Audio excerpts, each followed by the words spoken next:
Hi, good morning. Oh my God, I'm angry. I'm angry. The boy making me crazy. Hi, everybody. Let me say hi. Who's here? All the way back. I'm so sorry about that. I'll explain. Hey, okay, crimes with Teresa. Hey, Kia. Hi, sweetheart. To Texan. Hi, hi, hi. Nanya on a high horse. I love that. Burden proof. Hi, sweetheart. Oh, hi. Generally, Jenny. Hi. Good morning. Good morning. Uh, do you leave your butter out in a butter dish? Just curious. I do. I do. I do. Mama Bear. Hi, baby. Do you have to be on different YouTube's accounts to count as a view? Like if I played it on every TV in my house, does this only count as I don't know. I don't know. Good morning, Mark W.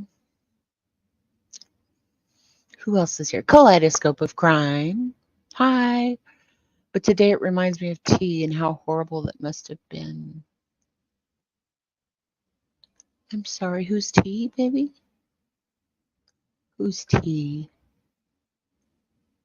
NP, good morning. Hi. Hi, hi. Yeah, we're gonna do this is just watch hours live stream.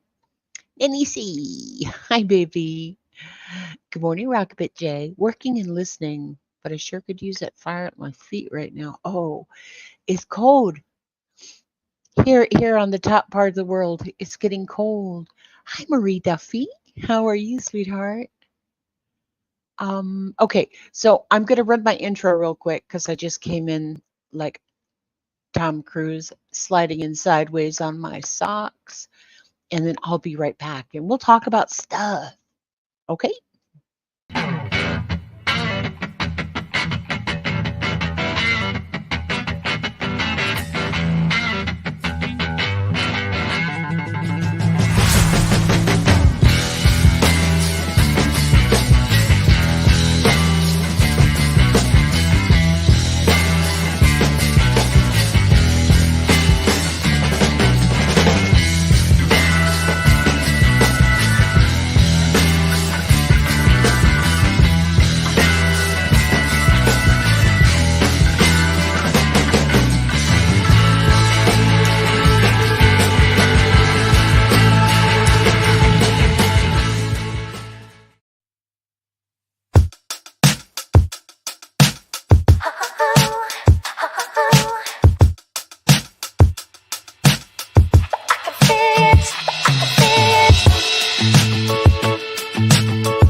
If you're someone who's been feeling alone, this world can be a little scary. So come talk to Grandma Sherry.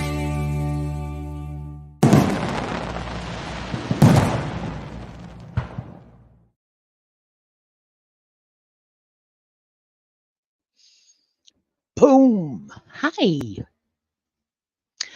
Hi, hi. Thanks for hanging out. I'm once again, I'm so sorry that this turned out to be whatever. Hey, there's my forest.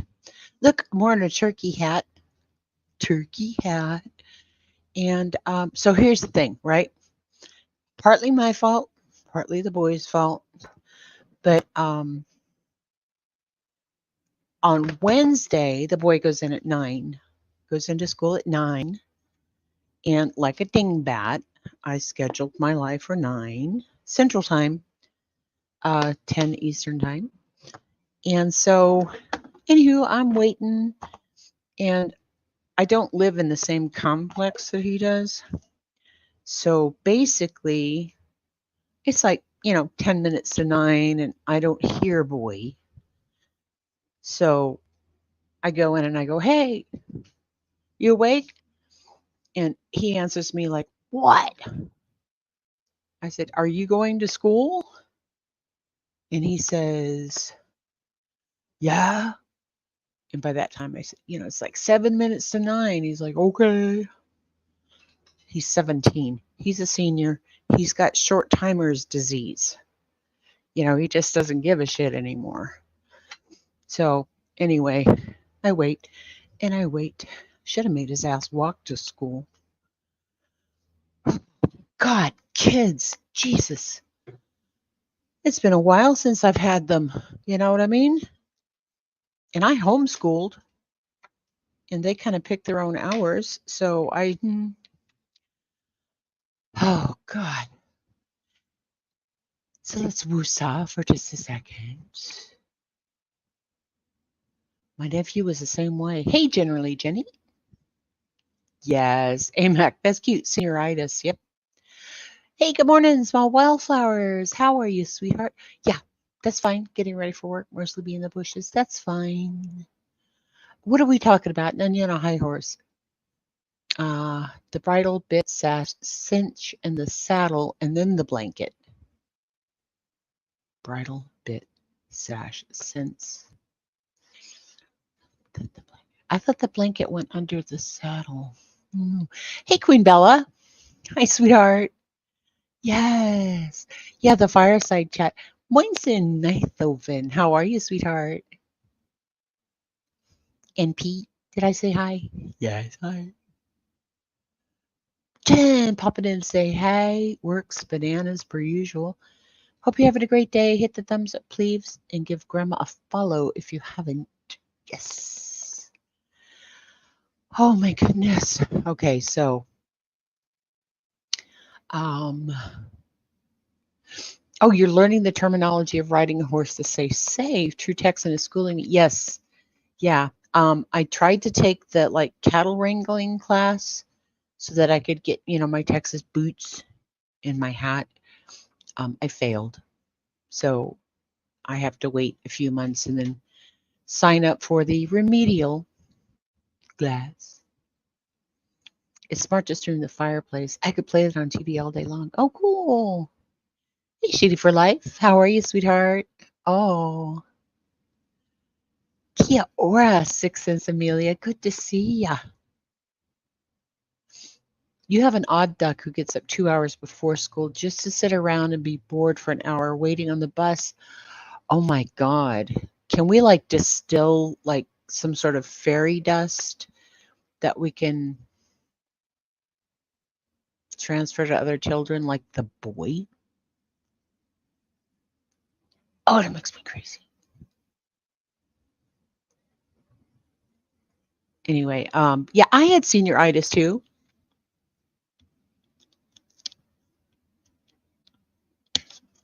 Hang on. Technical difficulty, technical difficulty. Hi. Um, yeah, I had senioritis too. So crying out loud. I understand. I barely graduated high school because I was working and, I wasn't learning anything, is what I thought. And, oh my God. Oh, guys. So what do you do with them? What do you do with them? Make them walk? Get an Uber? I don't know. I don't know. So what's on everybody's mind today? I got all kinds of stuff. All kinds of stuff. Doesn't come with a trigger warning though. Mm-mm.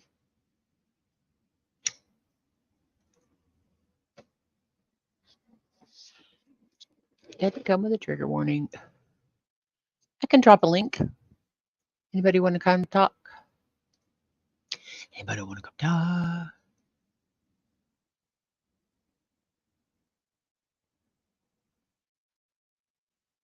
Oh, okay. No, that's a turkey. It's a turkey on my head because here in America, we're coming up to our Thanksgiving celebration. It's traditional to eat turkey. So I found a turkey hat. Ha ha!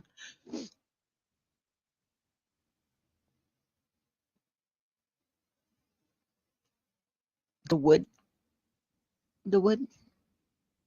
Yeah. So yeah. Y'all come in, grab a log or a toadstool, get comfy. I'm just running up some watch hours, and YouTube's being weird, man. Weird. Because I go into my studio and it tells me, oh, you have 2,891 hours out of 3,000. And then it's stuck forever at like 2,700 and something. And I'm trying to get monetized, y'all. Me, reputation as a grifter. I want to get monetized. I want to, do something. Today I'm grateful for everything: life, family, friends, safety, work, just all of it. Aw, that's so sweet. That is so sweet. I know some of y'all are working and I can just sit here and yammer on by myself. That's fine. That's fine. But I like I said, yeah, I would take that link, but I'm working. That phone will ring. Murphy's Law, right? Murphy's Law. What are we building, guys? Rockabit, Nanya, what are we building? Leave this up with a bonfire and I'll run it 24/7. Age 17, take them to school late. It's their fault they're late. Consequences. Yeah, but you see, the thing is that evidently, according to mom, his mom, um, this is happening quite a bit. And he had a time in September where he didn't go to school like for a week or something, and they're calling it unexcused because he didn't have a doctor's note. So I don't know. Grandma, pin the link. Don't feel pressure to speak the whole time. You can play fire for us to. Oh, thank you, sweetheart. Oh, you know what? I gotta do that somewhere else. I wish StreamYard would let you pin the link. Change his clock back. That's a good idea. Oop, no.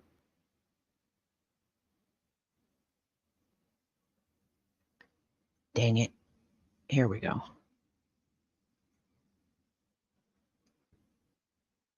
Oh, here we go. Okay.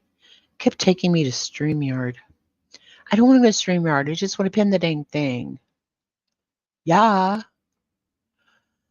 So, anywho, um, okay.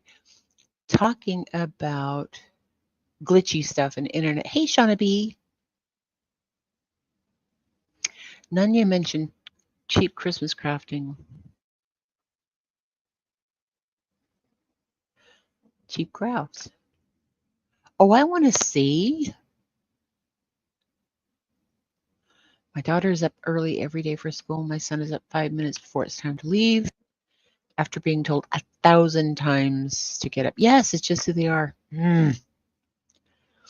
Yeah. Well, like I said, I mean, partly my fault because he goes in at 9. I scheduled my live at 9. So blah. Okay. So we're talking about glitchy stuff, right? Right. Um, oh, Nunya has the pics if she wants to send me. Oh, okay. Alrighty. I'm kind of doing crafts. I'm kind of rusty and I really should be trying to get my room together because it's just a hot mess and a half. But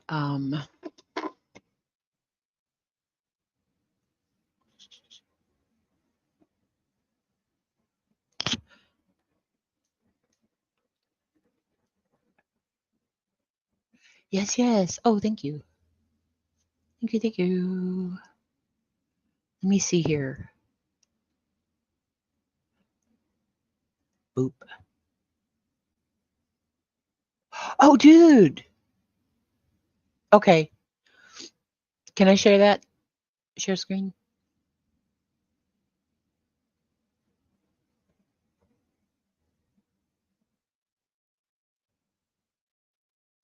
Okay, check this out. Are these cute or what? Little crafts. Oh, I love that. Oh, I love that so much.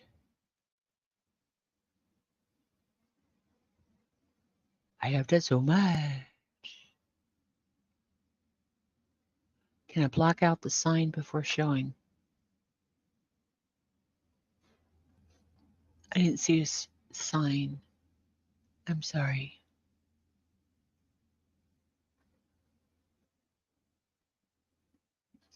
I'm sorry. I just got that. Yeah. Okay. No, there's no sign. That would look great wrapped in lights too, right? Hi, Sassy Since Birth. How are you? Oh, I love lights.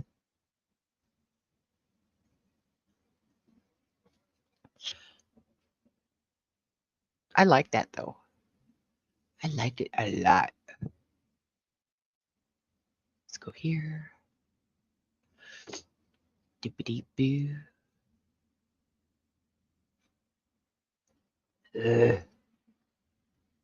So is everybody all ready for everything, all the holidays and stuff? It's like what, 40 something days until Christmas? Something like that. Thanksgiving in the US is next week. Can't believe that. No, we're just going to ignore it. There's no sign. There's no sign. There's no sign. Let me show you what I'm trying to do. Because the family said that I need some sort of light. Remember Full House? Uncle Jesse had his studio in a basement. Well, my son said I need an Uncle Jesse light. So quite obviously I need to work on this, but here, let's see, can you see that? There. I'm making just a sign. Just a sign. I lost some of my sparklies. But anyway, so that's my Uncle Jesse's red light. Or my studio light that I'm doing.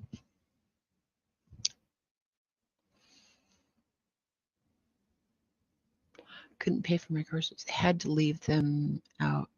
Had to leave what? Kaleidoscope?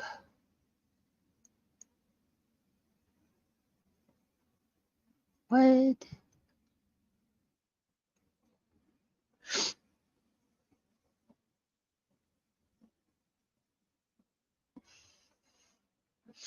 Hubby decided to host Thanksgiving as of last Friday. So I love that for me. House full of people we call family. Oh, you know what? Walmart is having Black Friday all month. And so is the Home Depot. Bunch of other things. Hey, RLR. There we go. Hi. How are ya? Oh my goodness, yeah.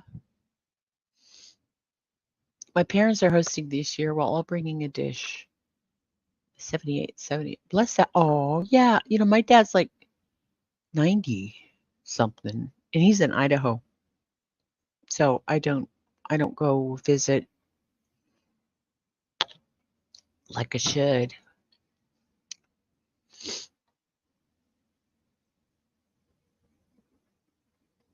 Mine did the same, but that means I can't put Christmas up because there will be 2 toddlers.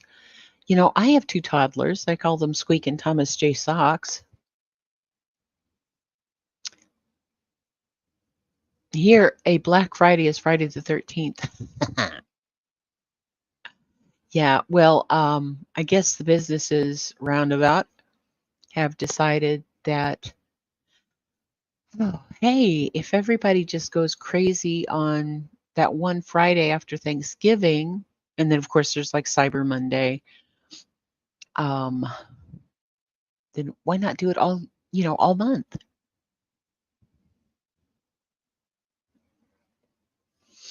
I drove 30 minutes and the girl is running late. No. I knew I should have called. I had a feeling. Yes.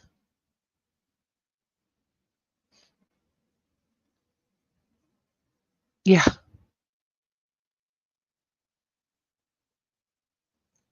Oh, here. We don't have Black Friday sales. Do you have Thanksgiving?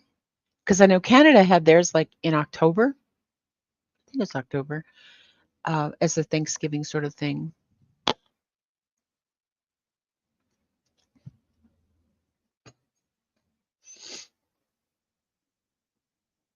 As long as you can put your feet up and everyone gets something in their bellies. Yeah. Yeah. In the South, we have something called if you eat too much, especially turkey or chicken, they call it itis. You get the itis. That's where you have to nap afterward. Our Thanksgiving got canceled because mother-in-law fell again, is in the hospital. Oh, rock a bit. And my mom just had back surgery, so going to be busy helping take care of a few. Yes, I'm very thankful and blessed that you're there. No Thanksgiving? What? Yeah, I'm wearing a turkey hat. Oh, you have Black Fridays too? Okay. And that's after Thanksgiving, right? Yep, the turkey coma. Exactly. Exactly. What is that called? Oh, I want to call it trichinosis, but that sounds like a disease. I work in retail. No, no, it's not fun. Oh my God.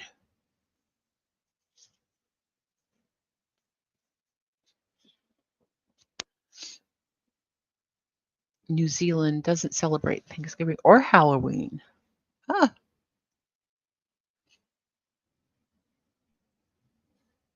Yeah. Hey, Mark. Yes. After American Thanksgiving. Well, that's funny. Wow. In the UK, we don't have Thanksgiving. Hmm.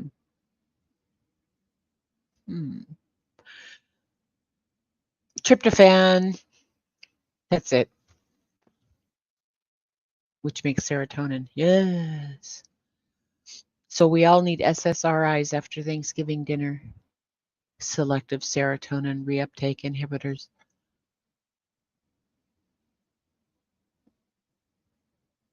Hey, Bard Angel, how are you? My grandmother that hosted Thanksgiving died on Thanksgiving Day. Oh, no, no, no, no. We literally have one of our bathrooms as Black Friday storage. Wow.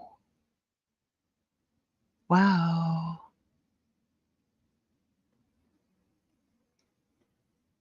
28 people watching for 4 hours today. Can I believe it? Like, oh, it's totally doable. Yes. Yes, yes. So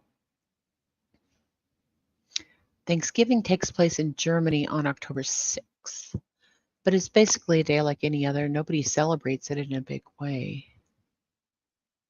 Huh.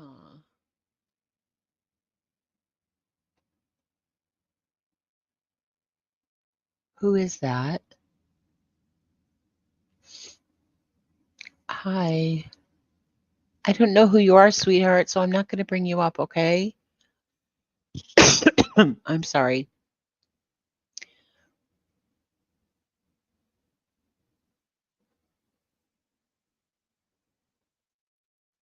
If you let me know who you are, Desiree, um, I'll think about letting you up. It's just a thing. Nunya, are you still here? Hey, Patrice. Hi. Dunya or Burden, can you put it on subscribers only? I think I forgot to do that. Dibby-dibby-doo-doo. Okay, so let's talk about end of the world.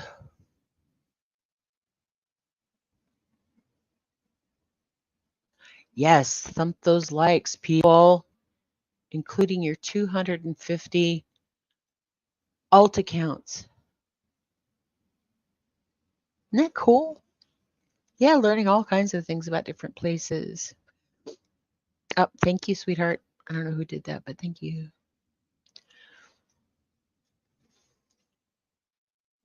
I'm about to sneeze. I'm about to sneeze. So, people down under. I know that we've got New Zealanders in here. I don't know if we have any Aussies, but there was a huge internet outage um, down under. I mean, huge. Like 10 million people were affected. Let's go here. And so, of course, when it first broke, it said that, oh, it was a cyber attack, because we're all conspiracy theorists. But come to find out, so the entire internet was down for 10 million people in Australia. Yeah, thank you. Yeah, I think so. Yeah. Oh, I no, I don't. I don't. 1 minute, 5 minutes, whatever. I'm going to be out here forever. I just don't want to, you know, have unknown people. Okay, so Optus is the name of the major company in Australia that handles their internet, right? And it went down. So everybody said it was cyber attacked. So they're saying that they have revealed the cause behind last Wednesday's network outage, which affected about 10 million customers in Australia for more than 12 hours. So for those of us that don't speak tech, what does it mean? First, let's look at quite technical statement issued by Optus on Monday and then figure out what it means. The company says its network was affected by changes to routing information at around 4:05 a.m. Australian Eastern Daylight Time last Wednesday from an international peering network following a routine software upgrade. Blah, blah, blah, whatever. These routing information changes propagated through multiple layers in our network and exceeded preset safety levels on key routers, which could not handle these. This resulted in those routers disconnecting from the Optus IP core network to protect themselves, the company said. The restoration required a large-scale effort of a team and in some cases required Optus to reconnect or reboot routers physically, requiring the dispatch of people across a number of sites in Australia. Not particularly enlightening, but the statement does confirm speculation last week that the outage was caused not by a fault in a physical infrastructure, but software. So it's human element. But that's scary, y'all.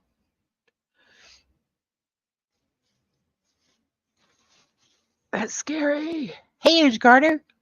Morning. How are ya? Got a notice from Spectrum this morning about outages the next 2 nights from 11 to 8. Oh. Hi, Ms. Leah. Can't stay because I'm working, but I will keep my computer on your live to help. Thank you, sweetheart. Thank you. I received breaking news about 28 volcanoes erupting all at the same time. 28? 28? I know the one in Iceland. Have you guys heard about that? Oh my goodness. I'm going to try to be burden of proof and do this Icelandic Meteorological Office in Reykjavik. This is the big one right now. I'm trying to get it to open. Okay, let's look at this.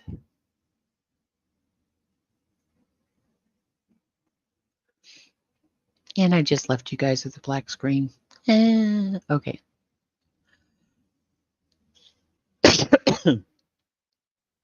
There's always 28 volcanoes erupting at the same time. Yes. And are we there yet? Yes, we are. Warning. Significant likelihood of a volcanic eruption in the coming days. More. Okay, I'm kind of mentioning this because since the end of October, so we're talking like 3 or 4 weeks or whatever, they have had over 25,000 earthquakes in this area. Hey, Spudler, napping but listening in. Closing my eyes again now. Good morning, Bama Beauty.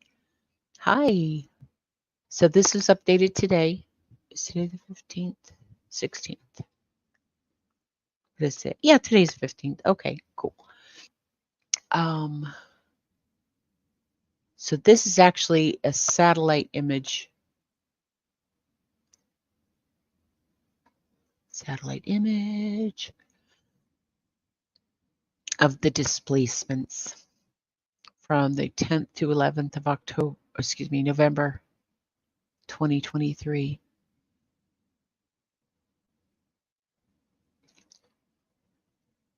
Look at that.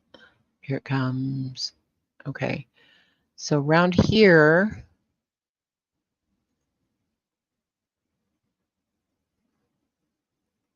yeah, is a little more active.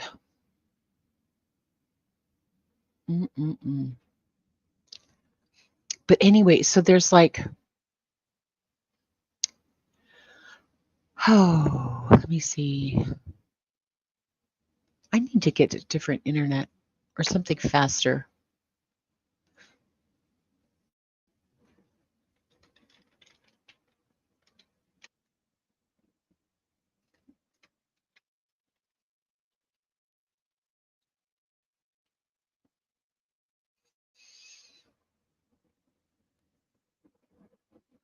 Ugh.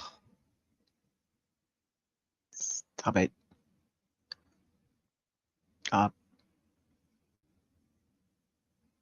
Okay. Anyway, so since midnight today, there's been about 800 earthquakes have been measured, most of them in the middle of the magma dike at Sunyuk at a depth of about 3 to 5 kilometers. Seismic activity has remained constant since the 11th November. The main monitoring focus on seismic activity remains in the area of the dike and Grindavik. Deformation measurements show continued deformation in the area, and they are consistent with magma still flowing into the dike. Okay, so anybody know the difference between a dike and a dam? Anyone? Pecan pie. Hi, sweetie. Good morning. And I should probably put that back up. Oh, I'm brilliant. Brilliant today. Yes, I am. Put the forest back up there. Yeah, so, okay. A dam has water on both sides, and a dike has water on one side. So they actually have a dike in Iceland that basically keeps the ocean out. Only worry when some supervolcanoes erupts, not before. Okay, yeah, there's a difference. Dam has water on both sides. But so the thing about Iceland is with this quote volcano. Hey, Truth Seeker. Yeah, morning, baby. The thing is that, if it quote erupts, it might erupt into the ocean, which is bad.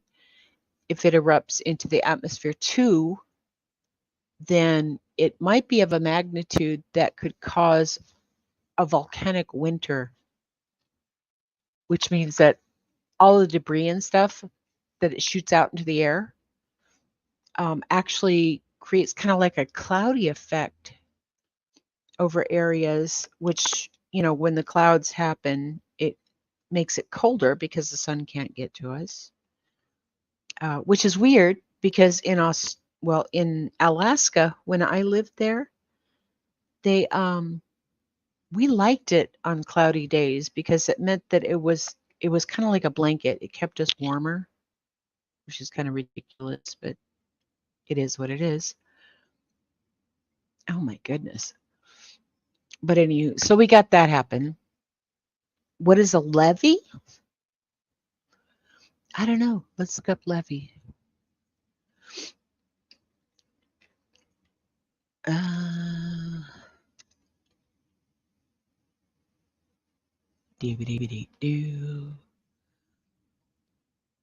Oh, okay. Alrighty. Drove my Chevy to the levee, but the levee was dry. Them good old boys drinking whiskey and rye. Okay, a levee is an embankment built to prevent the overflow of a river. The ridge of a sediment deposited naturally alongside of an overflowing water. So it's like a dike, only with a river instead of the ocean. That's kind of neat. We learned something.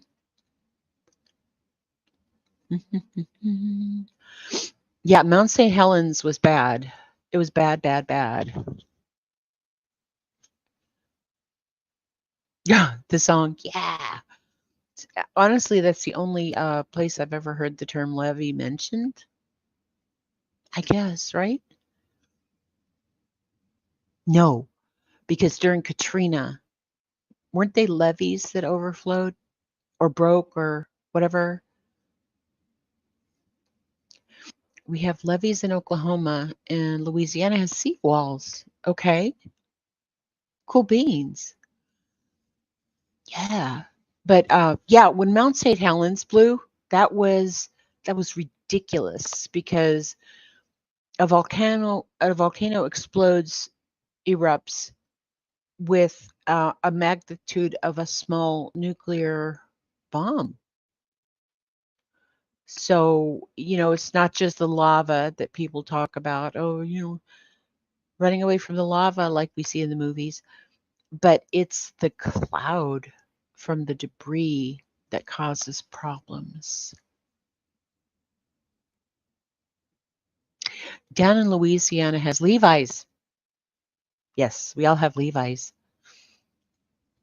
Levi's. I wear mom jeans myself. I like that 9-inch zipper.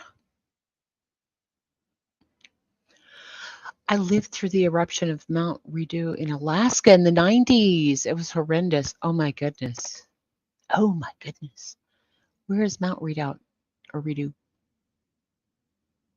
Yep, Pompeii.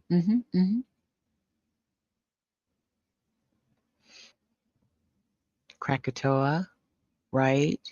Yeah. So the end of the world stuff, right? The Pacific Ring of Fire, which goes along the Pacific coast of the United States and it goes around into Japan. Da da da. That's supposed to like be a horrible, horrible end time event. Imagine the smoke from the Canada fires times 100 if a big one erupts. Yeah. Unless the Iceland eruption occurs in the ocean, it will only have localized effect. It's not an explosive type of eruption. Yeah. That's what I'm seeing because Levi's smarty pants. I love my stretchy jeans. Me too, baby. Me too. Women of an age. Hang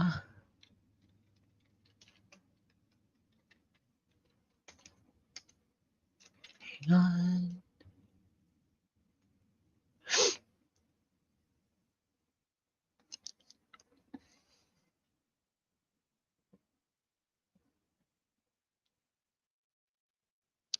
Present. present.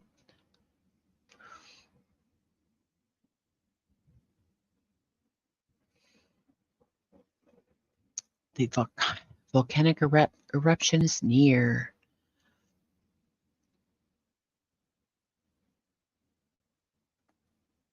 Oh, hurry up and load. Seriously. And there's nobody here on the internet. Yay. This stream is not brought to you by this. 700 earthquakes yesterday. Iceland meteorologists said on Wednesday morning the country has experienced another 800 since midnight. These quakes came after researchers detected sulfur dioxide, a gas that indicates magma is near the ground surface. Most of the earthquakes that struck early Wednesday were of a middle of a magma dike at the depth between roughly 2 to 3 miles.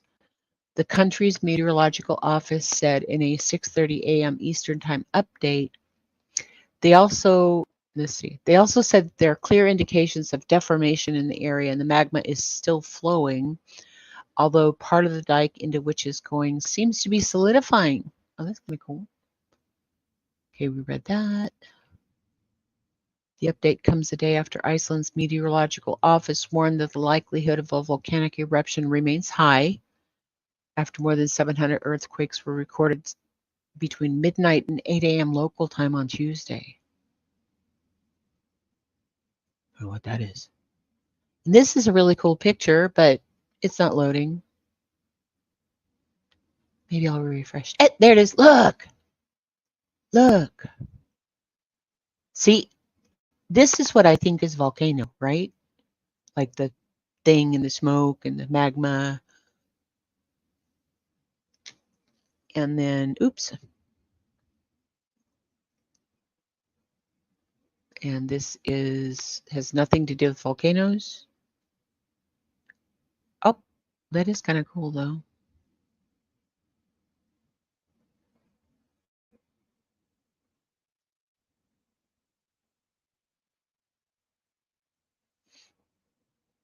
Okay.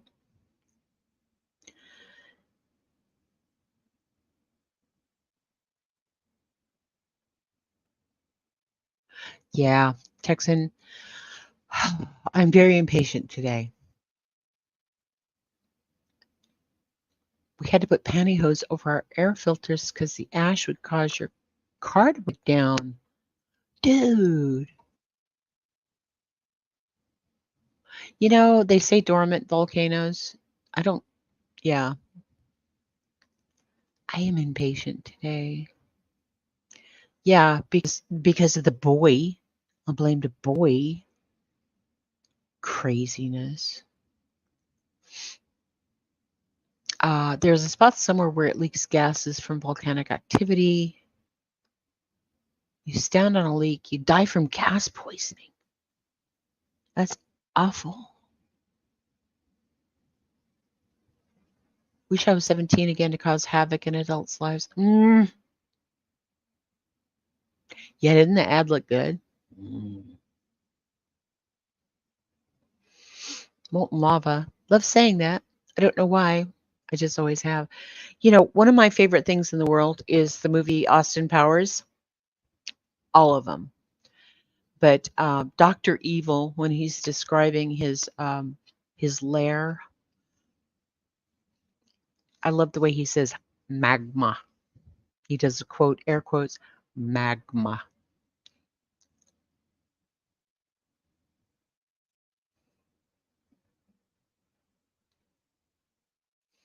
I saw a goat collapse and they revived it. Oh, from the gas, the smoke and stuff. Because they got those fainting goats. I thought when Katrina hit, no talk of levees being broken. Guess not. That was yeah. So did the levees break or were they destroyed? I'm a mod on an Iceland volcano channel. Okay. I thought I'd join your live stream so I could talk about something else. Oh, sorry, baby. Magma. Yes. Isn't that a great word? Oh my goodness. Hmm. So too bad B Tim isn't here because we have a possum under our back porch. No, New Orleans. Yeah. Nola. Nola. New Orleans, Louisiana. Louisiana. Nola. One moment, please. One moment, please. Okay, I'm back. I had to stand up for just a second.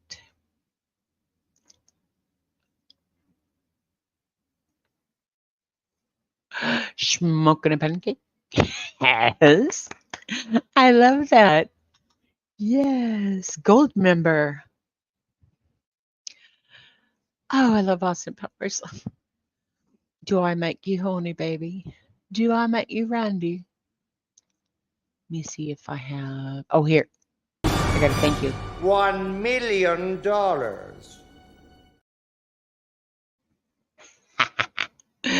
Oh, yes, yes. I need help. If I'm going to monetize with emojis and stuff, I don't know. Maybe. Although the doc was talking about the area and the people had, before they worked it out, they used the goat for a demo. Oh, oh.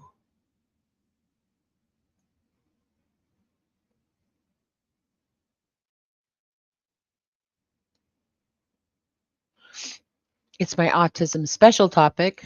I was trying not to talk everyone's ear off about it. I failed. Not at all. Not at all.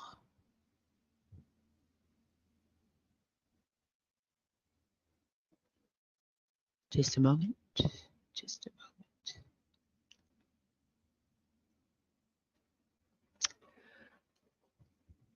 Oh, yeah.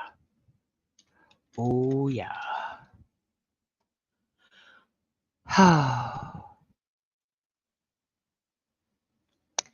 Doobie-doobie-doo-doo-doo. Yeah. Okay, so I said there was a possum under the porch, right? Which I haven't seen it, but I've been told it's there, which I think is absolutely thrilling. And of course, my son says, no, that's not thrilling. And I think I told you guys this, but hey, I'm a grandma. I'll say it again. Um, I asked my son if we should call 911. Hey, T Berry. Morning, sweetheart. Yep. I love volcanoes. It's the earth burping or fighting, farting. Yes. Yes, yes. Okay. Yeah. So, yay, possum. Still haven't seen him. My son threatened me. Don't feed it. Of course not.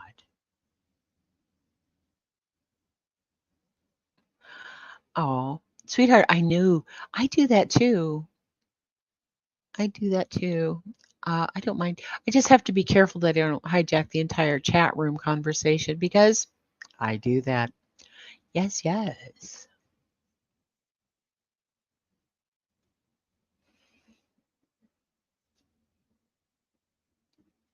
Oh man, how can I do this? How can I share this? Maybe.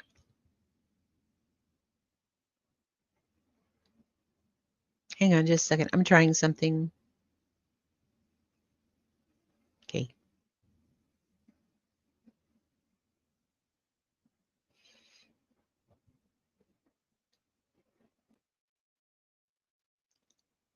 I'm trying something here.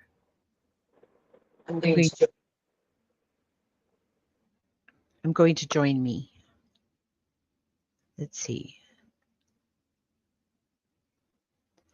Hmm. Hmm. Okay, that's not working.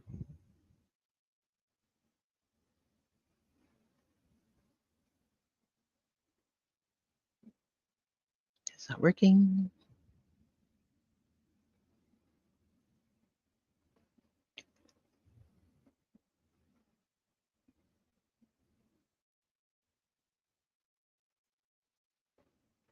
Okay, I'm going to leave.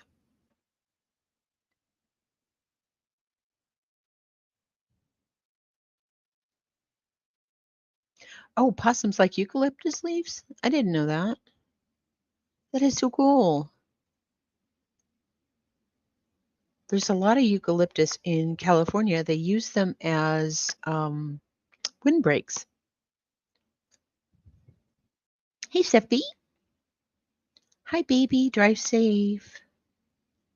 Drive safe.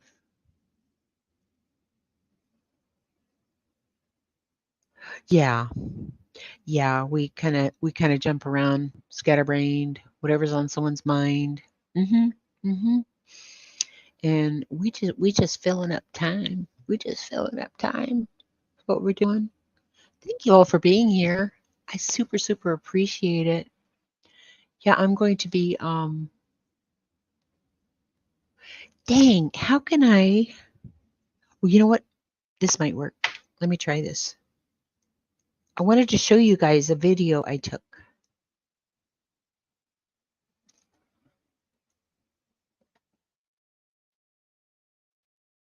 Doo-ba-doo-ba-doo-doo-doo.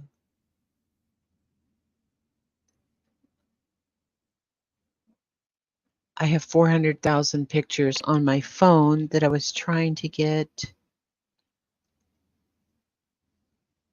Ah, what is that?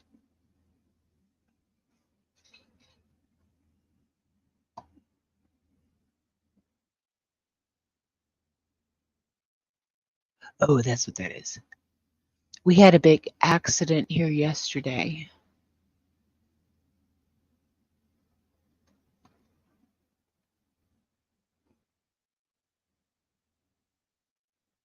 Someone was turning left into our street from the main street, and they timed it wrong.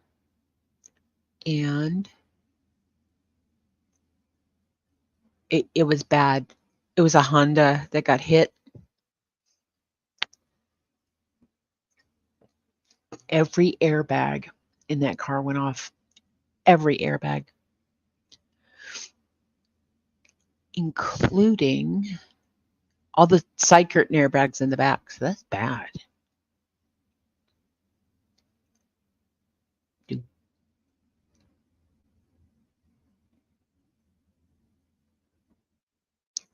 I'm looking. I'm looking. I'm looking. Hey, Alexander. Hi, sweetheart. The possums you have there are different than the possums here. Really?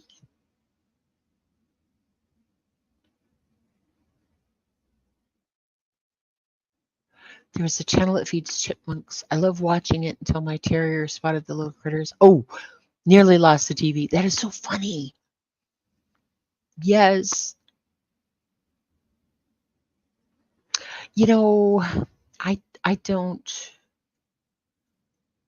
think anyone was hurt because everybody was walking around. I'm so old I remember the days before crumple zones and airbags. Yeah. Yeah. Have you guys seen the I'm still waiting for this thing to load for crying out loud. Come on now. Image, image, image, image. I thought it was a movie.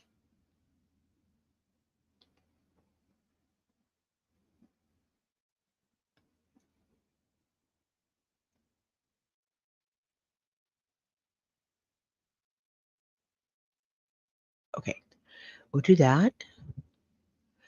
Speaking of airbags, to us older drivers that were taught no place your hands on the steering wheel. Well, it's not the same place. Yeah. Um, I was going to say, do you remember the crash test dummies? We've seen them all do all kinds of things. Well, that is from the IIHS, which is the Insurance Institute of Highway Safety, and they're the people that do the tests on cars.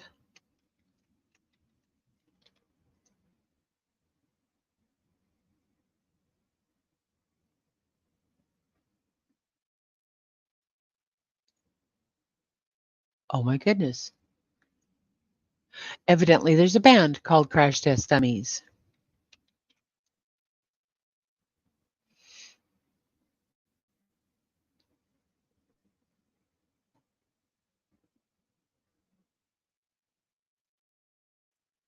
Hang on.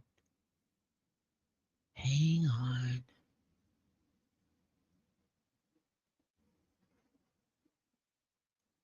Oh, this is interesting.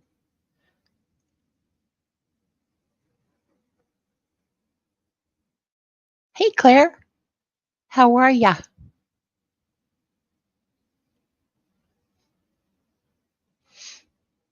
Oops, we should look at different kinds of possums. Yeah.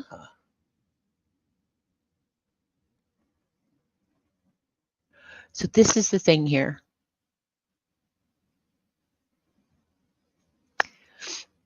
The IIHS, right? Tall, blocky vehicles put pedestrians at risk. Vehicles with especially tall front ends are most dangerous to pedestrians, but a blunt profile makes medium-height vehicles deadly too. Whatever their nose shape, pickups, SUVs, and vans with a hood height greater than 40 inches are about 45% more likely to cause fatalities in pedestrian crashes than cars and other vehicles with a hood height of 30 inches or less and a sloping profile. An IIHS study of nearly 18,000 pedestrian crashes found. However, among vehicles with hood heights between 30 and 40 inches, a blunt or more vertical front increases the risk to pedestrians. Wow.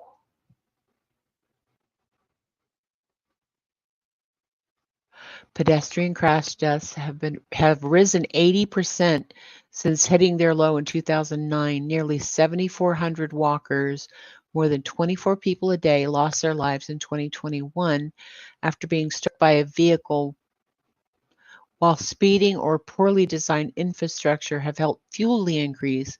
Many safety advocates have also drawn a connection to the growing portion of U.S. vehicle fleets made up of pickups and SUVs.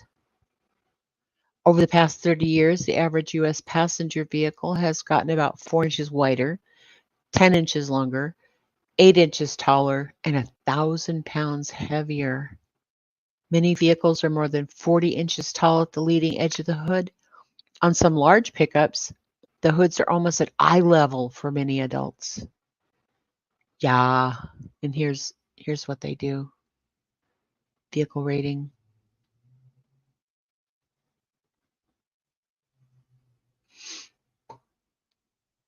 Dun, dun, dun, dun.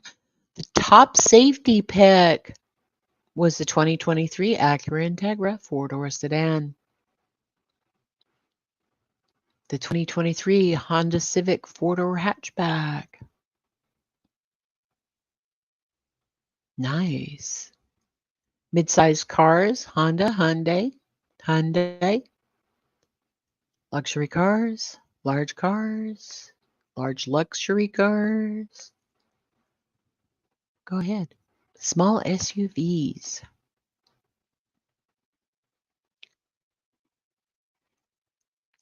Mid-size SUVs.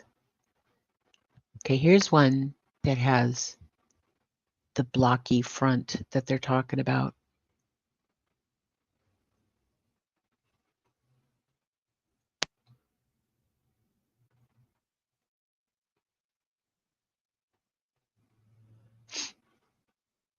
Structure and safety cage.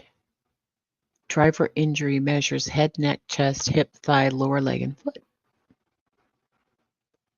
So those are the safety bits. Come on.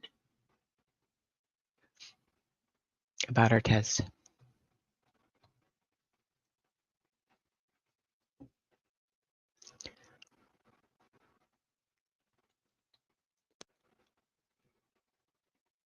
Here we go.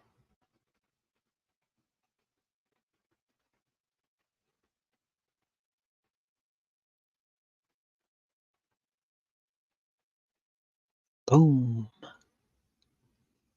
These are the crash test dummies. Airbags.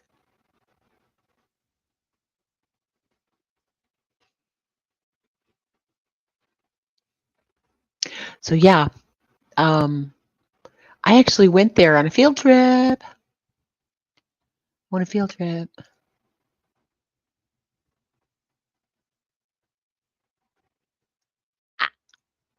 Yeah, I thought you were talking about the band Crash Test Dummies. Mm-mm-mm-mm-mm.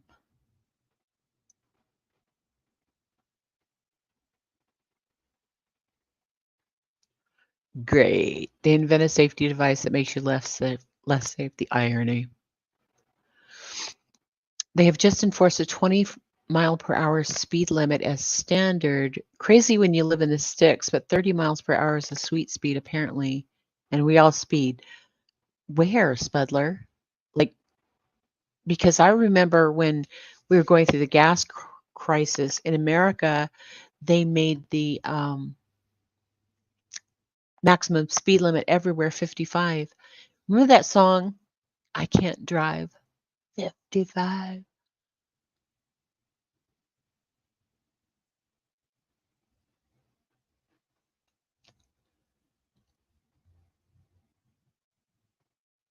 Ooh, nice. Yeah. There's actually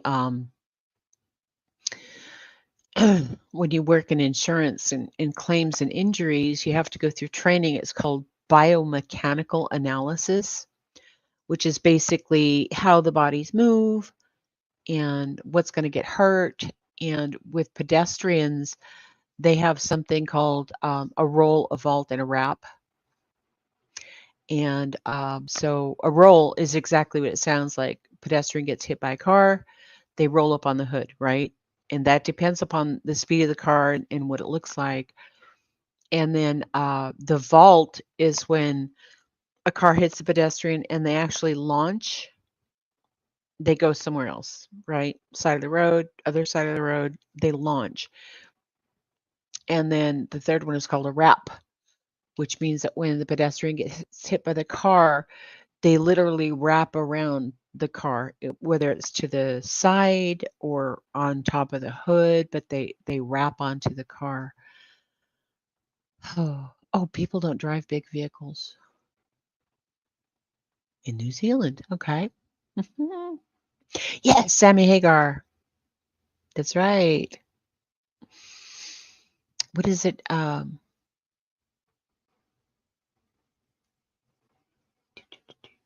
Take my license and all that jive, and I can't drive 55. Post my face, wanted dead or alive. Yeah, I'm going backwards. Yes, yes. Let me see if I can find this thing. Boop. Mhm. Alexander, yes. Alexander, yes, for all the things. The speed limit in towns here is 50 kilometers per hour, 31 miles per hour. Yeah.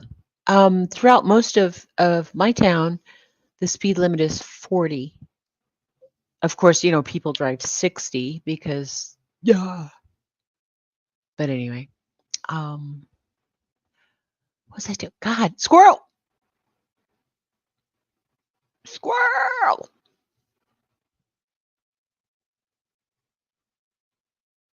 20 miles per hour in built up areas. I'm buying a horse and a cart. It's quicker. You know what? Might be more efficient. I don't know. What am I doing? Oh, I know what I'm doing. I was looking for my video. Hang on.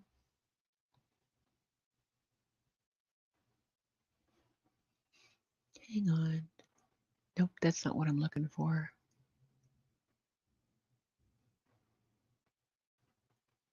Doo doo doo. Oh, for crying out loud. I'm really bad at this, like, totally just burning up time stuff. Reach out? No.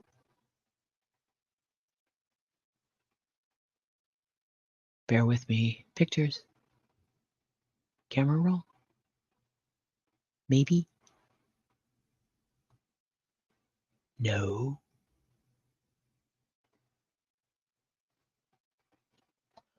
I need help. I need help. Oh, maybe this is it. No. This is from November of 2017. Oh, hello. Well, dang it. Dang it.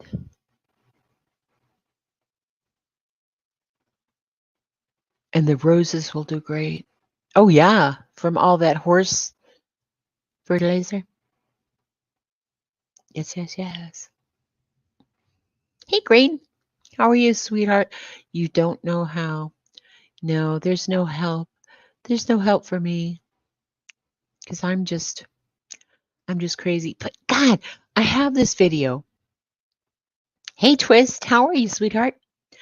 I have this video because remember my son accused me of putting out some sort of cat signal that there was no stray cats around his house until I moved in. So obviously I have put out a cat signal.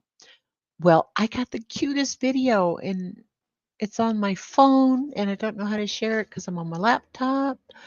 But I have the cutest video of 4 cats.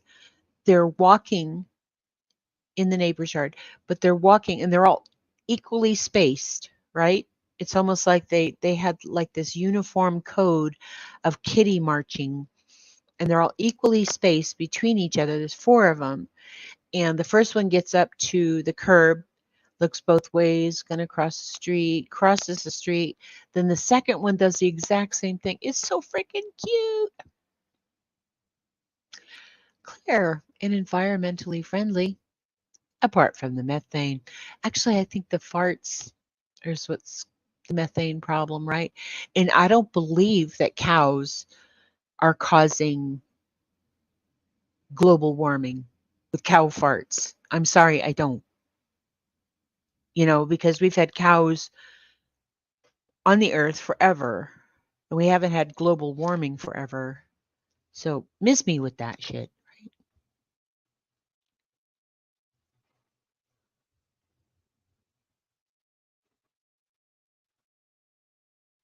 Whoa, whoa, whoa, whoa. What? The open road speed limit is 100 kilometers per hour or 63. Our roads are so windy, it's not safe to go any faster. Wow. Good morning, good morning, good morning, good morning. Is it still morning? Yeah, it's still morning, sort of. Aha. I say let the cows fart. Yes. Maybe it's everybody's farts. I don't know. Right. More people, more toots. Exactly. And we have so many people on the planet now than we have ever had in history. Yes, but honestly, I think the more you fart, the better you feel, right?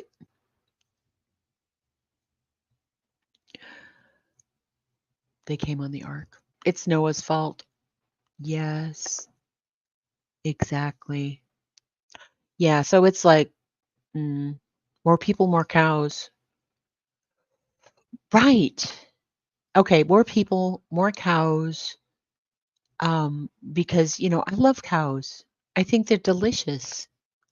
Mm. Give me a steak rare, baby.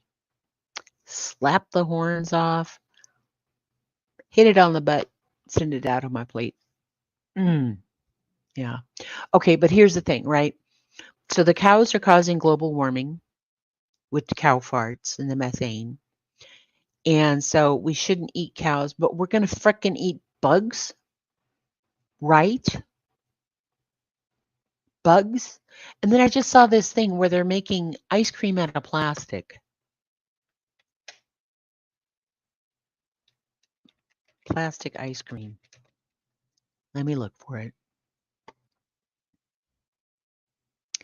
I'm going to share.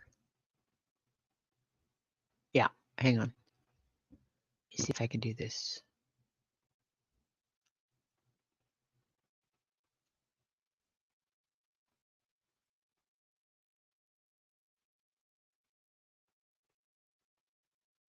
It's time to light up the season during the Make the Holidays Bright sales event.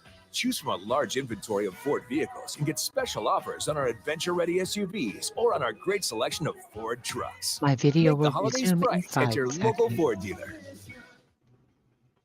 To help reduce global pollution, scientists Oh, I are trying to can't hear figure that. out Why can't I hear that?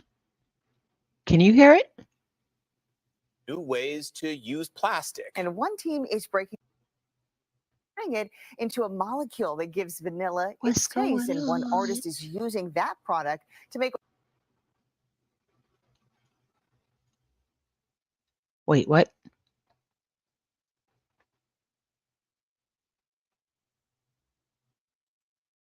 Deep fried crickets. You know what? I'm kind of the opinion that if you fry anything, yeah, we're good. We're good. Let me get rid of this overlay. And What she says is the first ever ice cream made with plastic. where my Fox's sound Marian at? Rafferty takes a closer look Where at my this sound at? cool confection.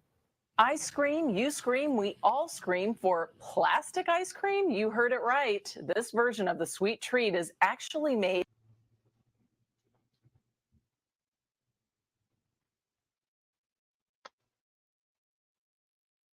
You guys can't hear that either, can you?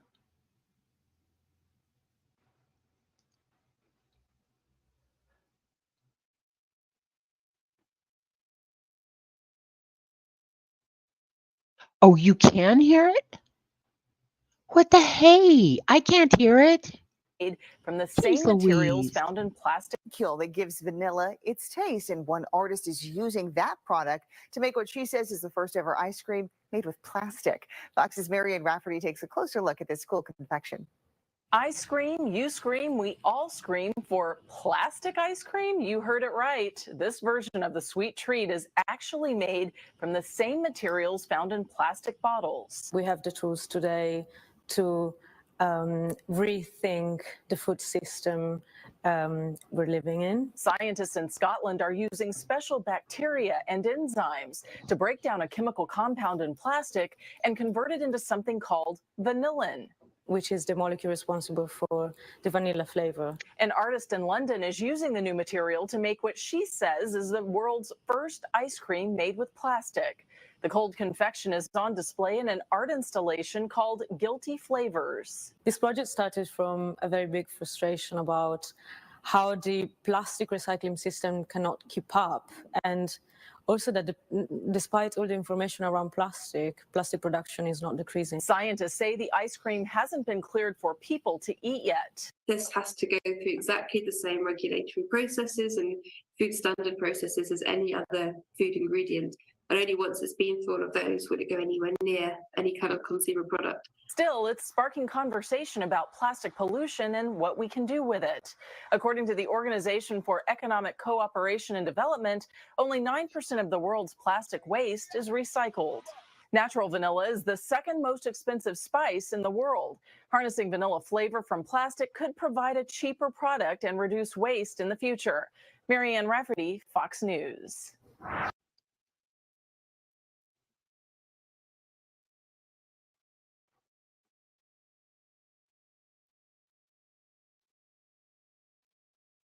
Right?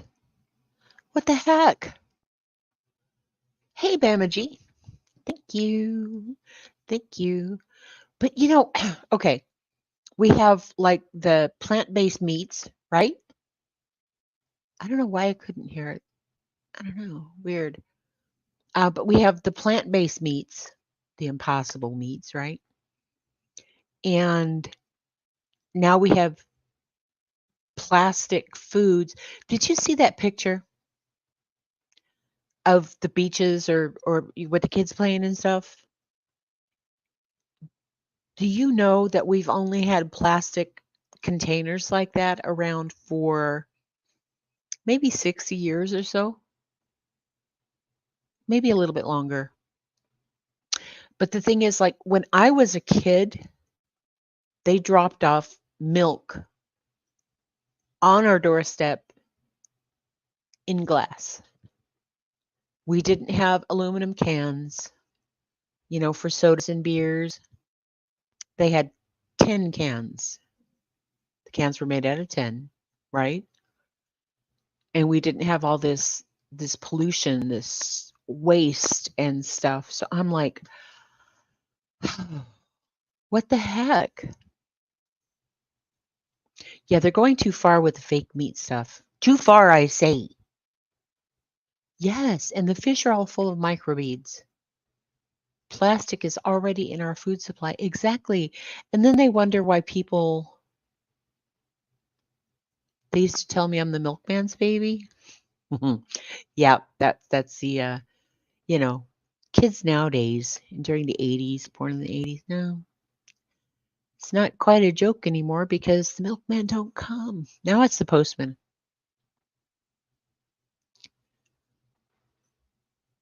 They still did that at my grandma's in England when I was young. One moment, please. One moment, please. Hello? What's up? Hey, what's up? Hey, do you want to keep your camera on? Hi. I've lost it now. I'm sorry. You want to feed me plastic? Just like you said, we used to get our milk delivered to the porch in bottles. You return the bottles for deposit. And then it's these same people now bitching about the freaking pollution that invented all this plastic bullshit. I'm sorry, that one hit a nerve, Sherry. Oh God, yeah. Well, and that's the whole thing that gets me is that plastic is made of petroleum products, right? Which is oil. Yeah, it is. Oh, okay, crime news. First time she's heard you. Yeah, and so, and we're all blah blah blah with the oil and petroleum and we have to drill everywhere and all of this other stuff. And guys, it's been less than a generation, right? A generation is about 80 years is the way they calculate that. And history repeats itself in 80-year cycles. Well, I remember as a kid, the way we got our summer money when I was like 7, 8, 9, 10, that kind of bullshit. We'd ride our bikes up and down the side of the road, pick up bottles, take them to 7-Eleven, turn them in for the deposit. Then we'd buy our icy and play the pinball machine and stuff. Mm-hmm. Can't do that in plastic bottles. Now everybody whines. It's like, I'm about done with the generation that caused all this problem. Now they want to like blame it on everybody else. It's like, God, profit over thinking, I think, is what caused a lot of this. But Well, greed. Let's yeah, just call greed. it what it is. It's greed. Yeah, Okie Crime. I've been on some panels in Queen Bella, but I reduced that a long time ago when everything was getting clipped by certain people. So this is kind of a safe space. So Yeah. Look what Six Sense Amelia said. The milkman don't come. That's so funny. they used to. And the Yeah. diaper man came. That's another plastic thing. I mean, they used to come pick up the dirty diapers, go launder them and steam them and all that and bring them back. But now it's all plastic and just throw your baby shit in the trash and let that go to the landfill and pollute some more groundwater. I mean, it's Yeah. Yeah. Okay, so I'm going back to this. So if the milkman don't come, there's no babies. But Oh man, that's oh my good. oh my goodness, it's still morning. Yes, yes. Oh, AMAC turns in her plastic for money. Really? Where? Where? Oh, real Not business. where I live. Real butter. Profits. Yep, yep, yep. We still pick up bottles on the side of the road. Oh, neat. That's neat. Yes, pop bottles. We used to load the wagon and take them for cash and then buy candy. Yes. Absolutely. I mean, they were like a nickel or a dime, depending on the size. I mean, Yeah. Well, do. I remember because I grew up in California. I remember they used to have a little thing on there that told you how much it was worth. Return for 5 cents or something along that line. But I okay, I get it. Plastic is lighter than glass. Okay, I get it, right? So maybe for transporting and for people that have to load the things or whatever, but plastic is awful. It's awful. And then, like Spudler was saying, our fish are all eating that stuff, man. If you get a 6 pack and it's got those plastic loop things that holds everybody together, yeah, um, I my, actually I actually cut those up. If I get something that has a 6 pack holder on it, I cut them up so that if something in the wild encounters it, it's not going to get strangled on it.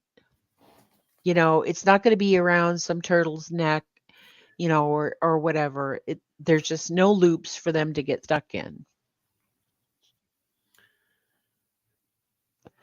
Yeah, the only exactly. thing I know served in glass bottles anymore, and they don't offer deposit either, and that's beer or liquor. That's all I know. Like, I mean, you got your pickle jars and all that at the store, but as far as drinking anything, beer and liquor, and that's it. Yeah. Well, and wine. Yeah. Well, yeah, wine bottles. That's what I mean, though. It's all alcohol related. Holy cow.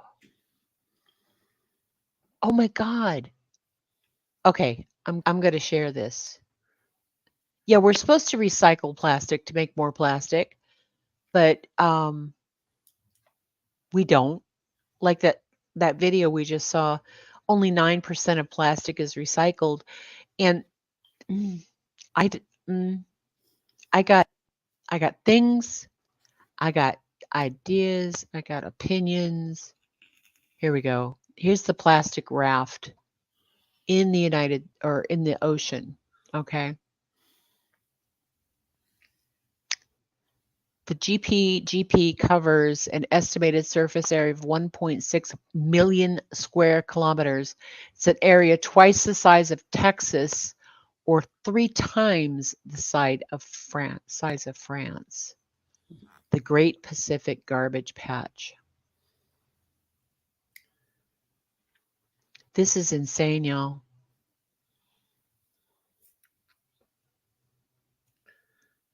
Most debris in the Great Pacific Garbage Patch is plastic. Plastic is not biodegradable, meaning it does not disintegrate. It simply breaks into tinier and tinier pieces known as microplastics. Oh my goodness. See? Plastic. These used to be made out of rope or hemp. Look at this. Oh, geez. Inside the bird. Hey, Leo the lioness. I rescued a couple of ducks out here on the lake that's gotten tangled up in fish line or trot lines Yeah. and stuff, and it's like that they get out there struggling, and it just is what it is. But I don't know. I mean, maybe they charge like when you go buy the stuff at the store, like aluminum cans. I mean, this is better than plastic. At least you can recycle Yes. that and make cars out of them and stuff. Plastic, you're just making more plastic. I mean, that's not solving nothing. No, it's not. And we can't get rid of it, you know?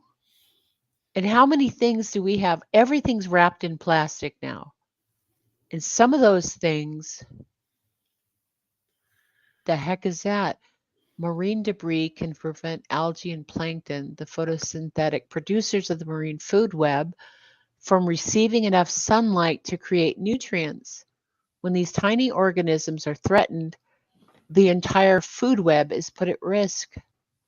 First order consumers that eat the plankton, such as jellies, second order consumers that eat the jelly, such as turtles, and the apex predators, such as sharks. So basically, the food chain is just screwed. Aw, that's horrible. Go back here. Look at this. Look at that.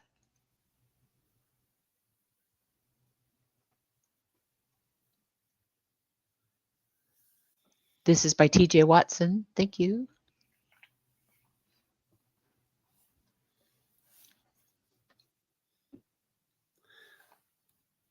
So, what is the picture on the top right? What are we looking at there? I'm going to enlarge my screen, but that's just some water in the middle of a bunch of floating trash? Yeah. Oh, Jesus. Yeah. That is bad. This is crazy. Well, I know one thing, here where I live, they used to have recycle bins at the schools and a couple places like the what's it called? Goodwill and those kind of places where you could do paper, plastics, all that stuff. They all quit collecting it. There's no money to be made. They're losing money. So they just said, F it. They don't Earth, do it anymore. the globe, Exactly. our world. No matter what you call planet Check this Earth, out. it is our home. I In a don't small think we span have of sound. Do we time, have sound? the Homo sapien has existed. Yeah. We have made profound impacts on the condition of our planet. From the depths of the jungle to the heights of the mountaintops, the human footprint is encountered across the expanse of the globe. One of the most prolific impacts humanity has had on our world lies in our oceans. Look at this. Human waste, specifically plastics, It's have built disgusting. up in our oceans, posing an imminent threat not only to nature, but to humans as well. The Great Pacific Garbage Patch illustrates the effects that we Hey, as wishful humans have thinking. Hi, had Brew on the Warrior. marine environment. Located in the northern Pacific Ocean and the This largest is of less 5 than garbage 60 years, patches, y'all. the Great Pacific Garbage Patch 60 or 70 comprised years that of we've tons had of debris, plastic. which have made their way into the ocean from lakes, rivers, and streams. The garbage caught in this patch is unable to escape. Gross. Caught And in a these are the vortex currents that the created by plastic ocean currents. travels The through. patch, more than 3 times the size of Texas, Ah, spans from the coast of Japan all the way to Hawaii and God. That's crazy. It's gross. Wishful thinking. The tabs off of the energy drinks and soda. Me and my family and friends collect them and they use the tabs to make dialysis machines. Really? That used to be a big deal here too, where you would have people asking you to keep all your soda or beer tabs and all that and then turn them in and stuff. But I don't see it here too much anymore. Mm-mm. No, there used to be a beach when in California when I was a kid. They called it Tin Can Beach or something. No, our state hasn't banned styrofoam. Nope. We should also be aware of the Arctic conveyor belt. If that stops moving, we're all toast. Well, the center of the Earth has stopped moving.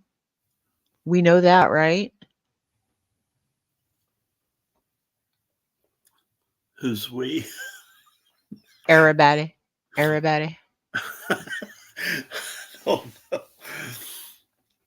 Yeah. Yeah, Well, I can't keep track what's going up here on the top of the earth, much less the center of the earth.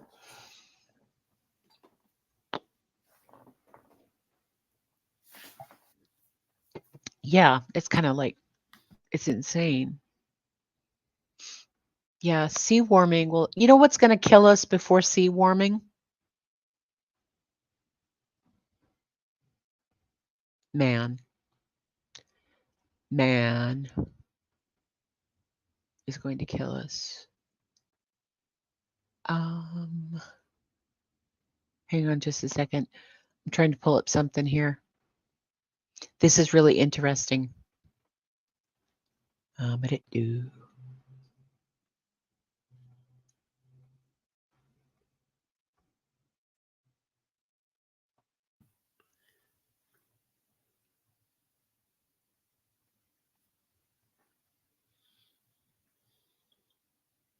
Oh no.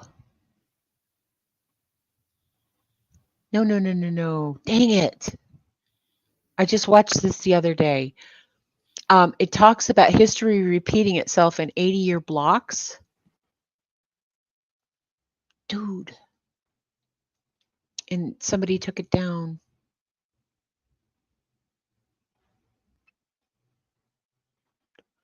The Arctic conveyor belt moves warm and cold water around at very deep levels. If it stops moving, we will return to an atmosphere of sulfur. And think, long time since I read up on it. Oh, that's interesting. Yes. Yeah. But anyway, the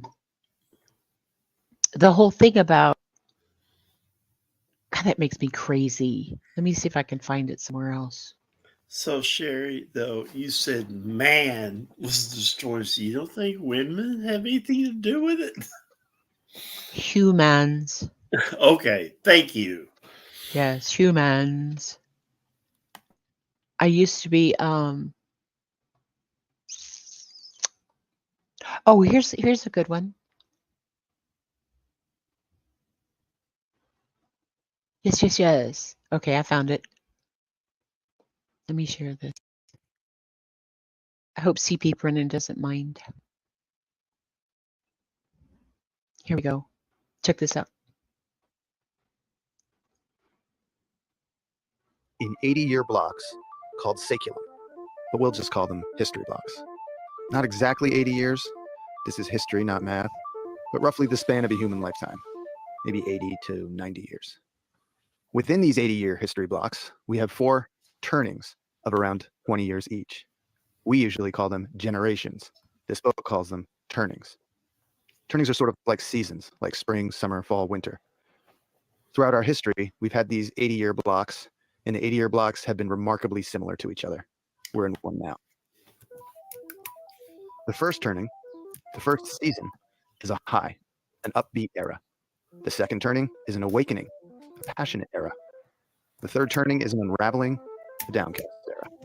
And the fourth turning, well, sorry, but fourth turnings suck. The fourth turning is a crisis, an era of upheaval. We're in a fourth turning right now. During a high, the getting is good. We had the most even distribution of wealth during our high. You could work at a gas station and afford to buy a house. This high is the period that the MAGA hats refer to. We got Hank Williams and Elvis and Little Richard and the birth of rock and roll.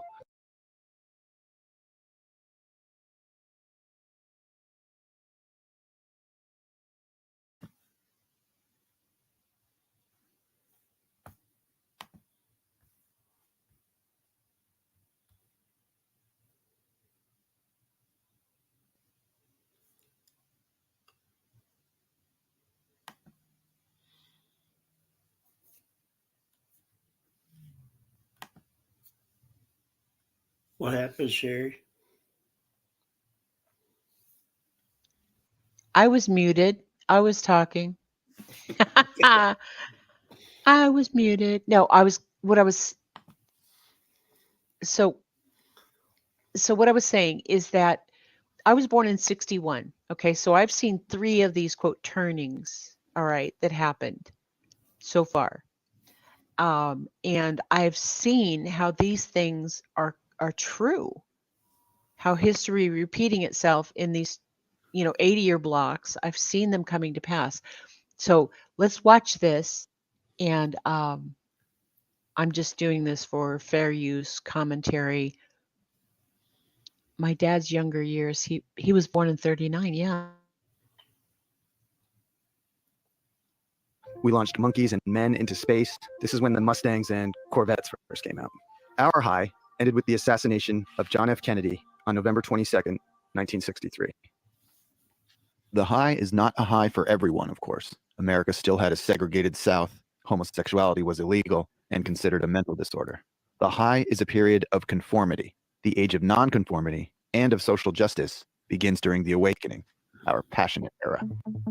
During the Awakening, we had Martin Luther King and the Civil Rights Movement, acid, Vietnam protests and Vietnam itself, the Women's Liberation Movement, Stonewall and the Gay Rights Movement, great movies, great music. This is when the first Macintosh computer came out. The Awakening is a time of increasing individualism.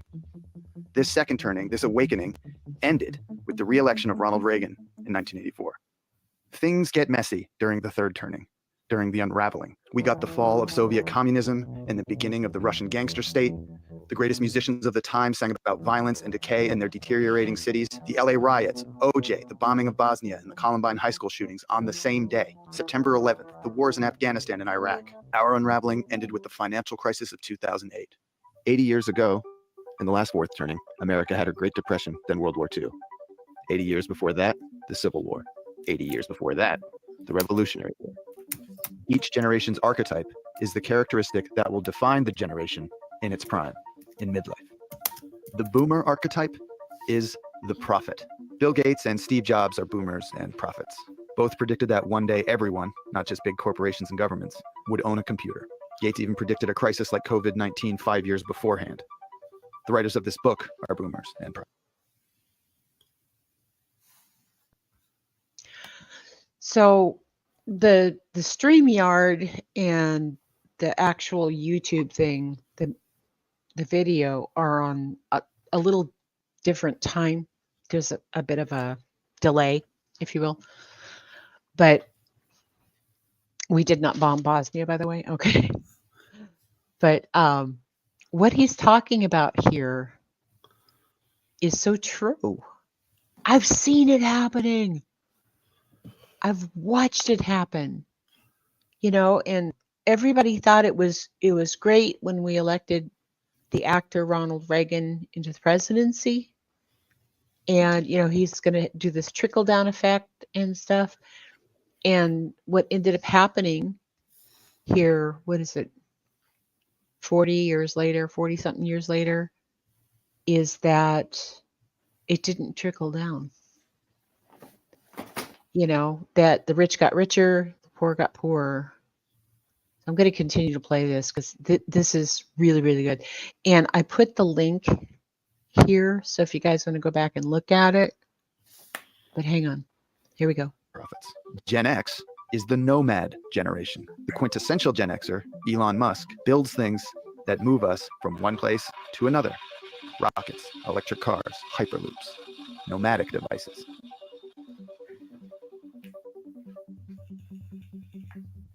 But the millennials, raised during the unraveling, will emerge as the hero generation during this crisis.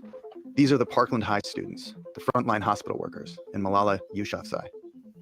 The book says millennials will be the World War II heroes of our history block. We don't know what Gen Z will do, but they will be an artist generation. From them will emerge the next Bill Withers, Toni Morrison, or Bob Dylan, all born during the last crisis, all from an artist generation. The history block before ours ended with World War II and began with the Civil War, 80 years prior.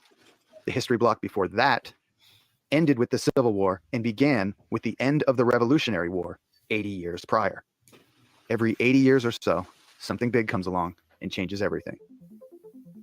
And now we're at the end of our history block, right in the middle of our crisis. We are in the process of changing our world again.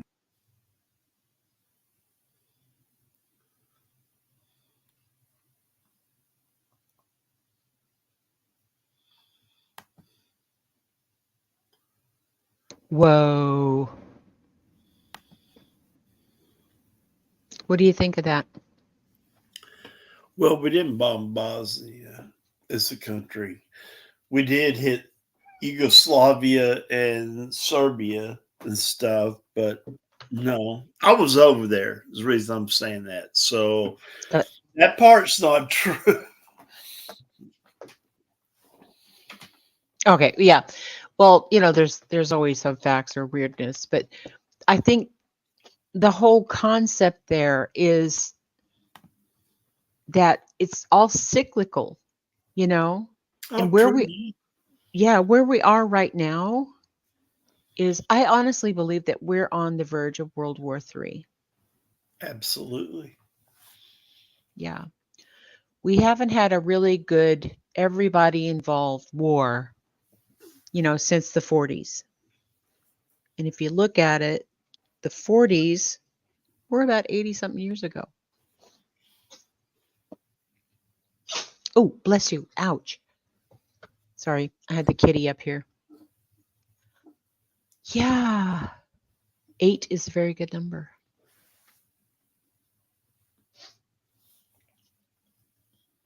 Yep. And there's a pendulum swing on attitudes too. Exactly. Did you know that let me get my facts straight here before I say anything. Okay. So the Civil War, quote, ended slavery, right? In 1865.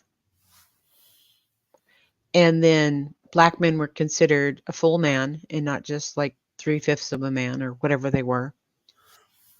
But women couldn't vote until the 1940s. Couldn't vote in elections. Couldn't be a judge. Couldn't do any of that stuff. Hey, Jenny DeGenie, how are you, baby? This blew my mind, okay? This right here. Women couldn't have a checking account in their own name. Just a sole woman had to have a man attached to it until 1974. 1974.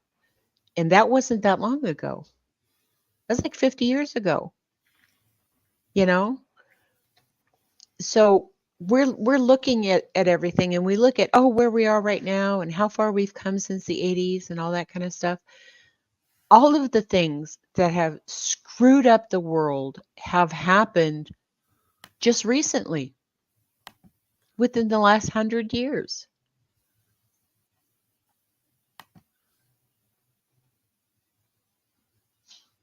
Oh, it's been going on before this last 100 years. It's just now everybody sees it and it's just faster. I mean, 100 years ago, everybody's riding horse and buggy. Now look at what everything is. But it Yeah. wasn't no different back then. Same deal, just different players, Well, okay. When I'm saying that, so basically the war and mentality and all that stuff is pretty much the same as it always has been, okay? Because there are still people with the idea that, women are supposed to be in the house and subservient and all that kind of thing, and men's work, that sort of thing. But what I'm saying is that within the last 100 years, which is a short period of time, if you think about the millennia that man has been on Earth, thousands and thousands of years, that we have managed to absolutely screw up our environment, to create more wars and deadlier weapons and everything else just within a very short period of time.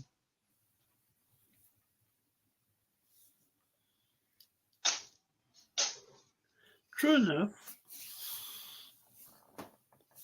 That theory is also very US centric. We are talking global. Yeah, exactly.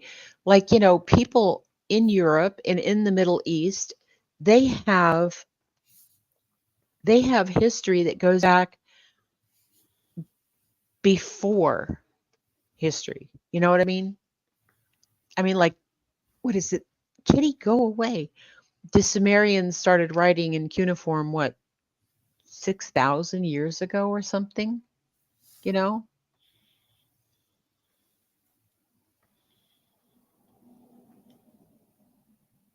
I think it is because in 1974, women could get their own checking accounts. Yeah.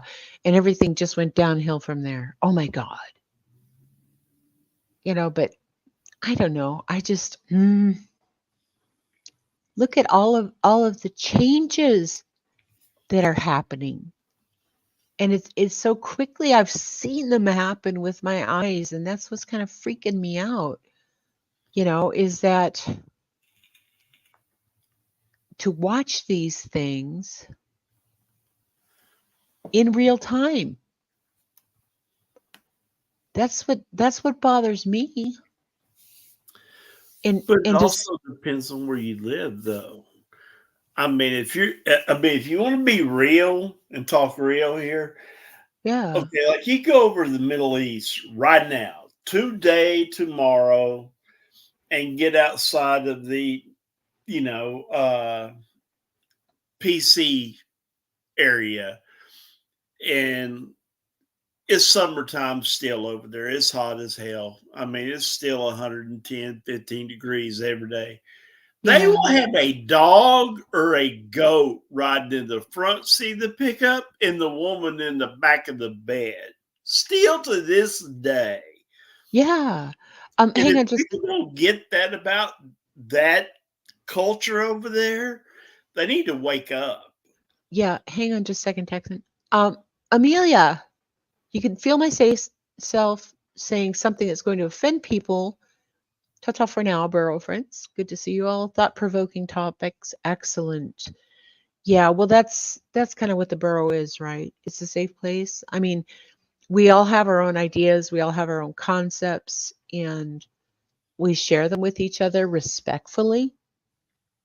So I wish you wouldn't leave and actually say things that are going to offend us because I want to hear these things. Um,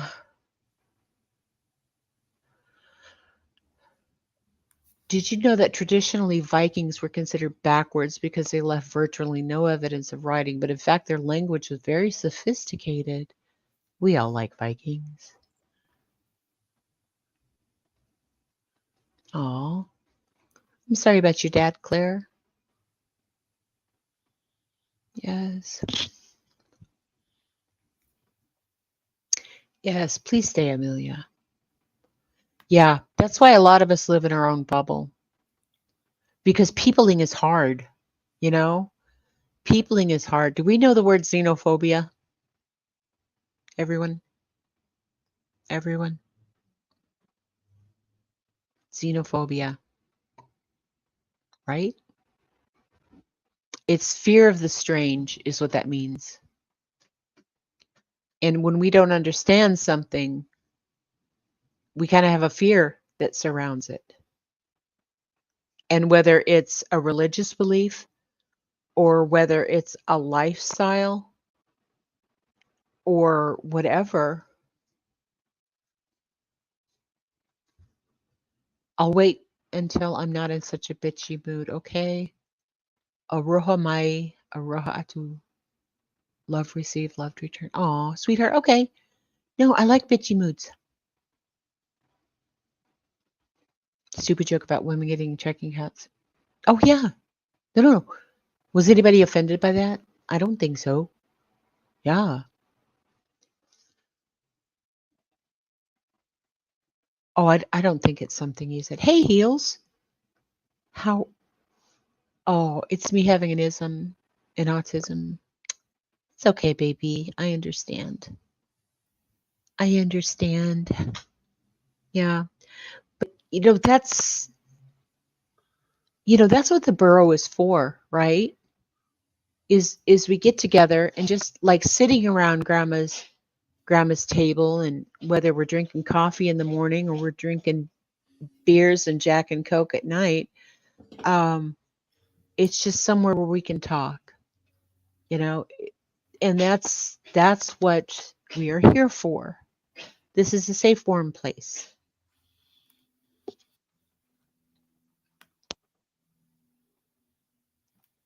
Can't catch leprosy from being offended. I don't do offended. Oh, no, no, no. Okay, Texan, that was for you. She wasn't offended by you. Um, but anyway, yeah, it's just because we're living in a really, really weird time. I was little when we had the Cuban Missile Crisis, right? Russia was moving nuclear stuff into Cuba, and we were like, so close to nuclear war. This was back in the 60s. And you still with me, Texan? Yeah. Okay, thanks.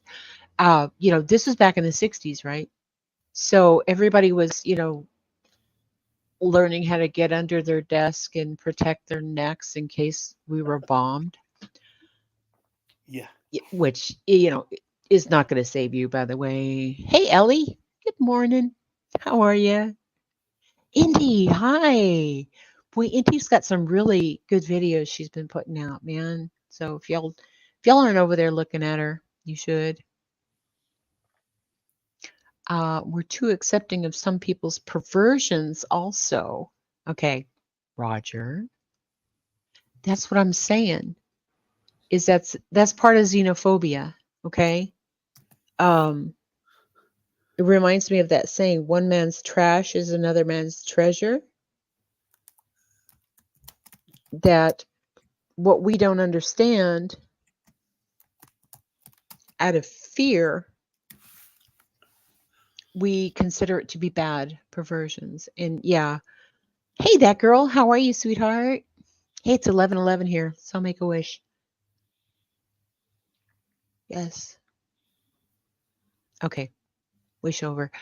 Um, but the thing is that what I try to get across, and because I'm autistic, I've kind of looked at things a little differently in life anyway, because all y'all humans are weird and I was just on the wrong planet. Um, and that's not to say that I don't look at some things and think they're wrong, but they're wrong for me because of the culture and the country that I've grown up in, and the time, the time generation, the time period um that I grew up in, right? Because when I was growing up, um being part of the LGBTQIA community was just wrong. People were ostracized and burned, like, people that were witches.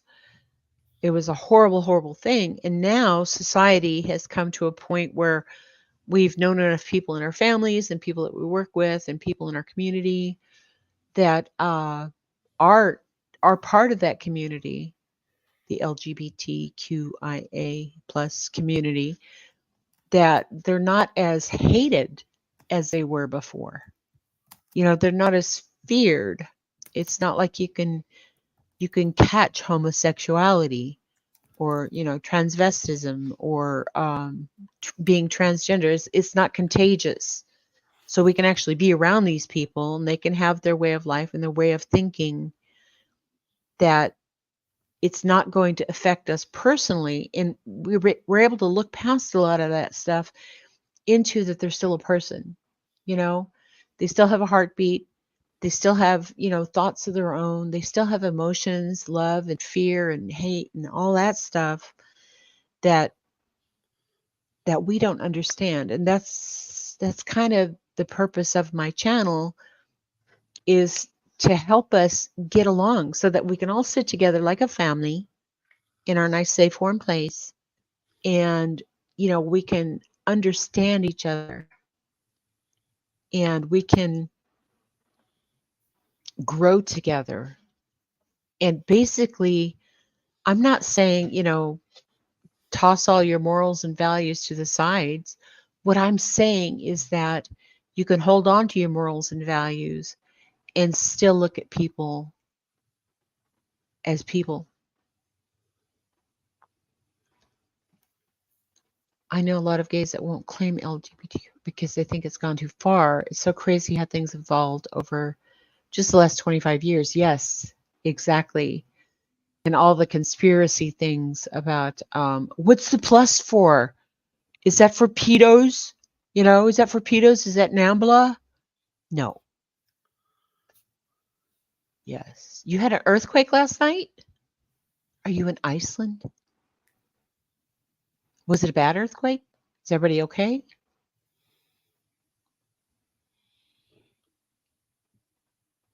Oh, damn it. Which one of you gave me transvestism? I don't know. My dad was a transvestite. Uh, yeah, the big old construction dude that was in the Navy.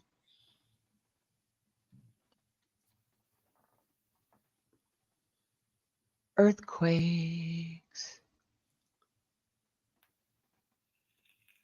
Yeah, the LGBT community has gone too far, in your opinion. Yeah, but everything is with xenophobia. It's like a pendulum. Who said that earlier? Spudler or somebody? It's like a pendulum, right? It's over here on the left, and it kind of evens out somewhere in the middle, and it goes all the way on the right, and then, it's like everything happens that way. And I'm hoping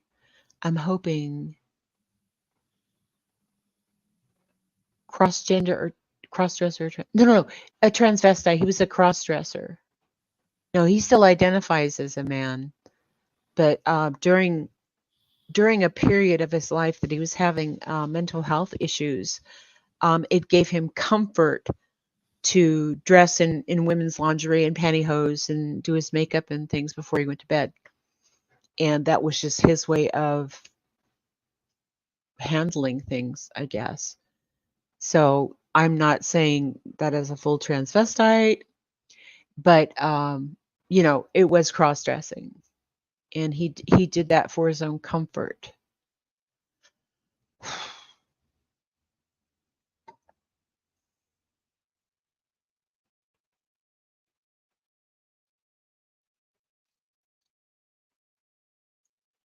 Oh, okay. That's fine. A 3 points, that's not too bad. Not too bad. Okay, yeah, he's a cross-dresser and is with a woman. Yeah.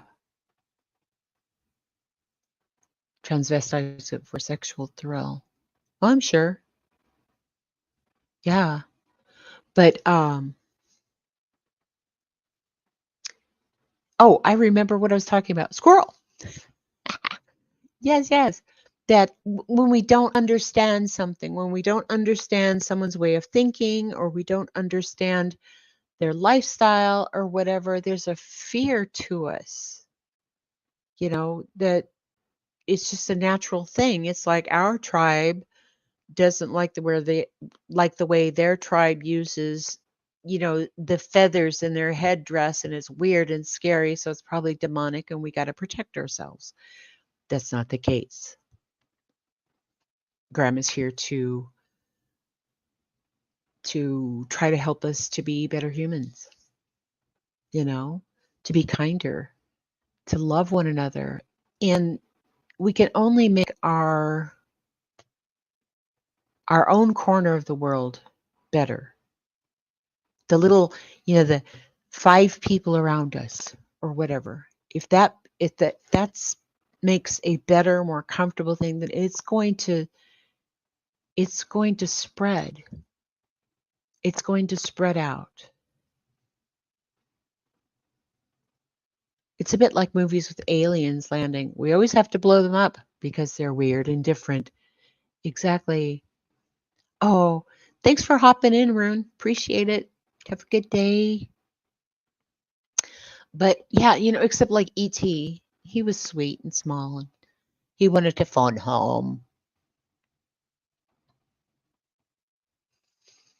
But transgender, transsexual is what I am. We're the ones born this way. The others like to dress up, which is totally fine. Do you, boo? Exactly. Well, and that's like a whole different topic. And I have asked Gina and I've asked Tony from Zero to Manic to join me.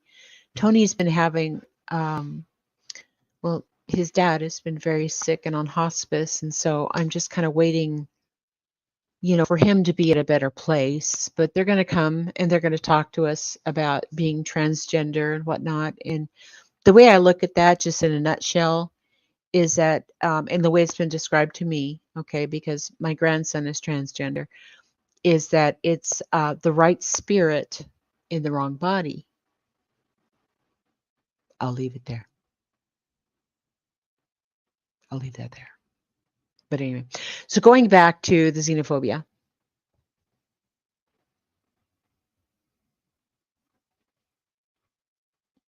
Oh yeah, Gina.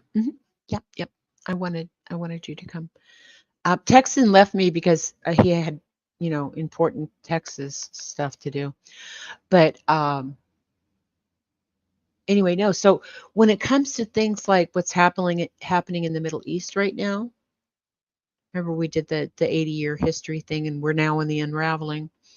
There's a lot about their culture that people in the West don't understand. There's a lot about their passion and emotion that people in the West don't understand. And yet we have so many opinions. We have people that are falling out and not,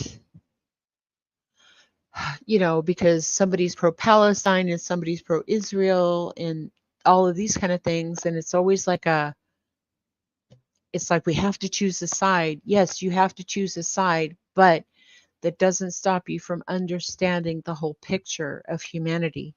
Okay. Yeah, a lot of indigenous people called it being two-spirited. Exactly. And actually, a lot of indigenous people had, what was it, like 4 or 5 genders. So it wasn't just male and female. So that's kind of interesting. Thanks for bringing that up, Shauna, because I need to add that into my my stream with Tony and Gina. But anyway, God, squirrel, help me. Honestly, the boy running late for school today and messing with the beginning of my stream and just being so laissez-faire about his education and all that stuff has really kind of thrown me on a different trajectory, what were we talking about? Oh, the Middle East. People choosing sides and whatnot. We need to look at the whole human thing because I can understand. And actually, I think Cinema Shogun did something on this, and I was like, "Whoa, dude, yeah." But both sides, Israel and I'm going to call them Hamas, okay? Yeah, the Middle East. Thank you. I'm going to call them Hamas because I don't think Hamas represents all of Palestine. All right. But they're both using, oh, look at how many people or babies or women or old people these people killed, and look how many, the other side does the same thing. Look at the babies and the humanitarian stuff and da da da da da. And basically they're pulling on our heartstrings. War is hell, y'all. War is hell. It's never all clean and beautiful and everything. Even movies like Band of Brothers and what was it, Saving Private Ryan and Apocalypse Now and Full Metal Jacket and all of those things, right? all the war movies, even when they show you the goriest things, they don't show you the goriest things because they can't, because we have trigger warnings.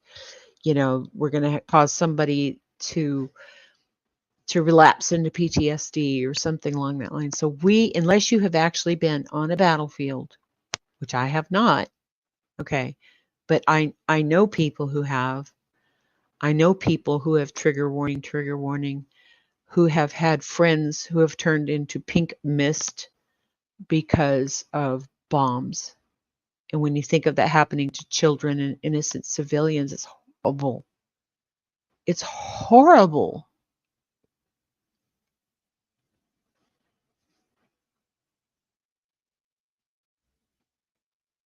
Oh, I love you, pecan pie. Toodles, my pool noodles. Bye, baby. Thank you. Thank you. Thank you. Yeah, the poor babies are the victims on both sides. And it's pissing me off, y'all. It's pissing me off because, when people say that Israel's at war with Palestine, they're not. Israel is at war with a terrorist group called Hamas. And, religion and politics and all the things, it's happening. Okay. It's happening. And it's happening to us whether we realize it or not. Okay. I wanted to show you something that anybody, it is ugly. Even as a contractor, you see it and you get shot at. Yeah. War is horrible. It's never a good thing. I don't have enough links here, but I do have a couple. So, okay, I called Hamas a terrorist organization, okay, because that's what they're labeled as internationally. All right, they are not government sanctioned. They are a separate entity, and they have been elected into Palestine. Okay.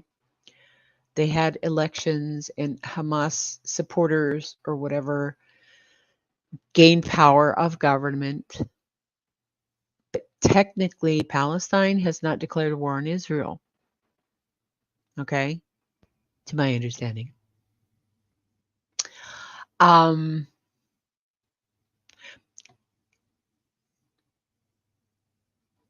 on just a second. Oh, I want to share this with you guys real quick.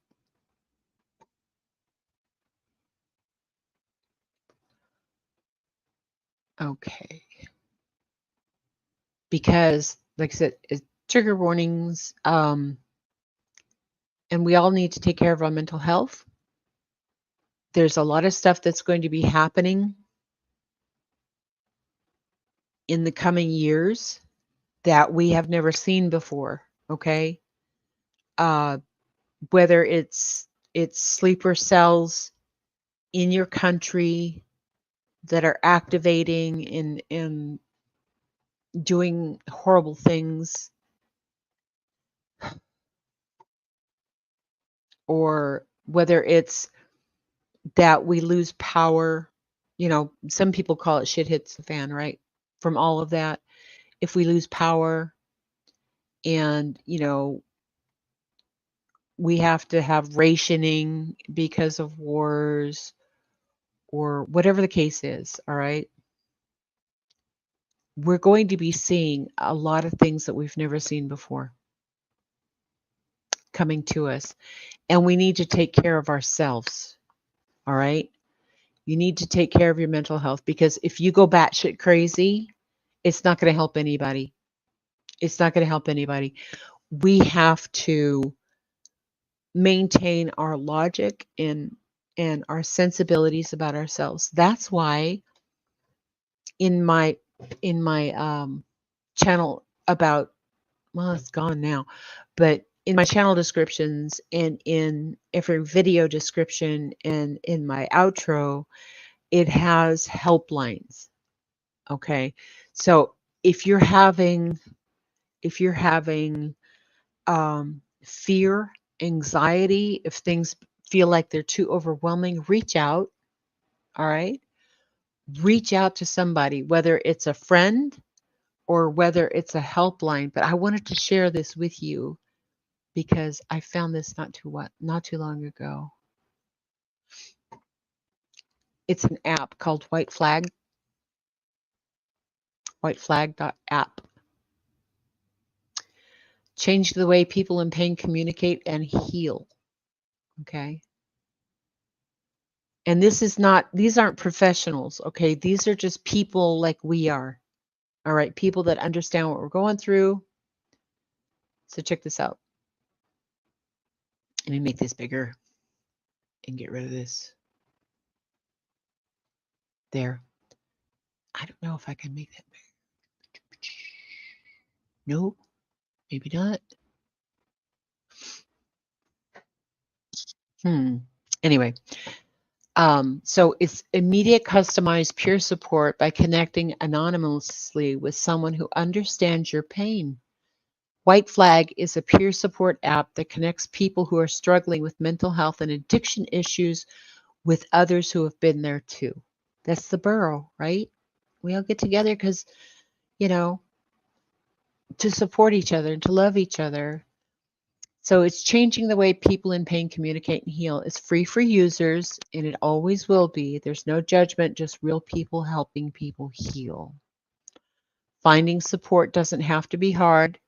White Flag offers a safe space where you will find acceptance, connection, and understanding among peers. And I'm saying this because there are so many people who can't afford health care. I know it sucks, but they can't. I mean, even when I was employed and had insurance, I couldn't afford mental health care.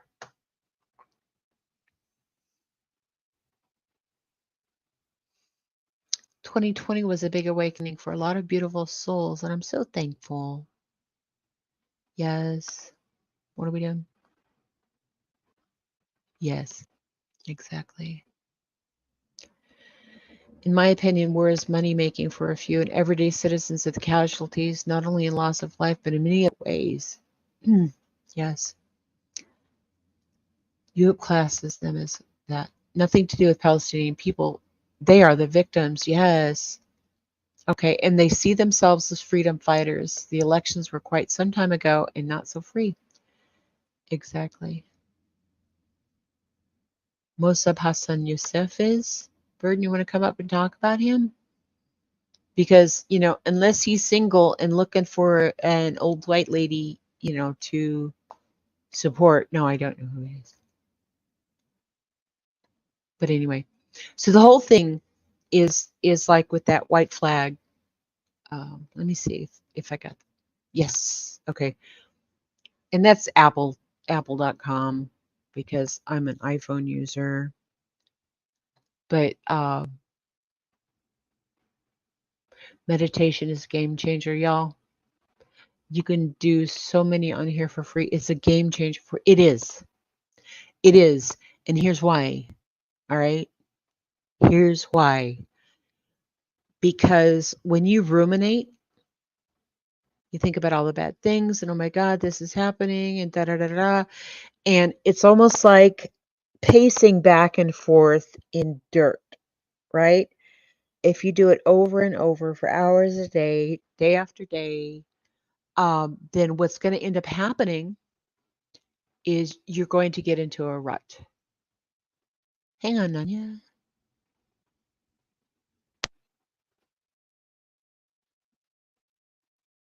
Is that you? Good morning. It's me. Good afternoon to some. Good evening to others. Yes, exactly. Hi. How you doing? I'm living the dream. How about you? Wonderful, wonderful. I just figured I'd hop on for a little bit while I had a break. I don't have Oh, very thank long, you. but I figured Yeah, I'd keep you company for a little bit. thank you. Thank you. Yeah, I'm just running up time. That's what Running I up was time. wondering. Does your live studio show you the watch hours on the video currently or no? I don't have my live studio pulled up. Hang I've on. never had it up to even look at that part before. But I've been in here most of the time, and I've seen a steady 40. So I was thinking, I think I said 25 earlier, would be 4 hours. Yeah, let me see.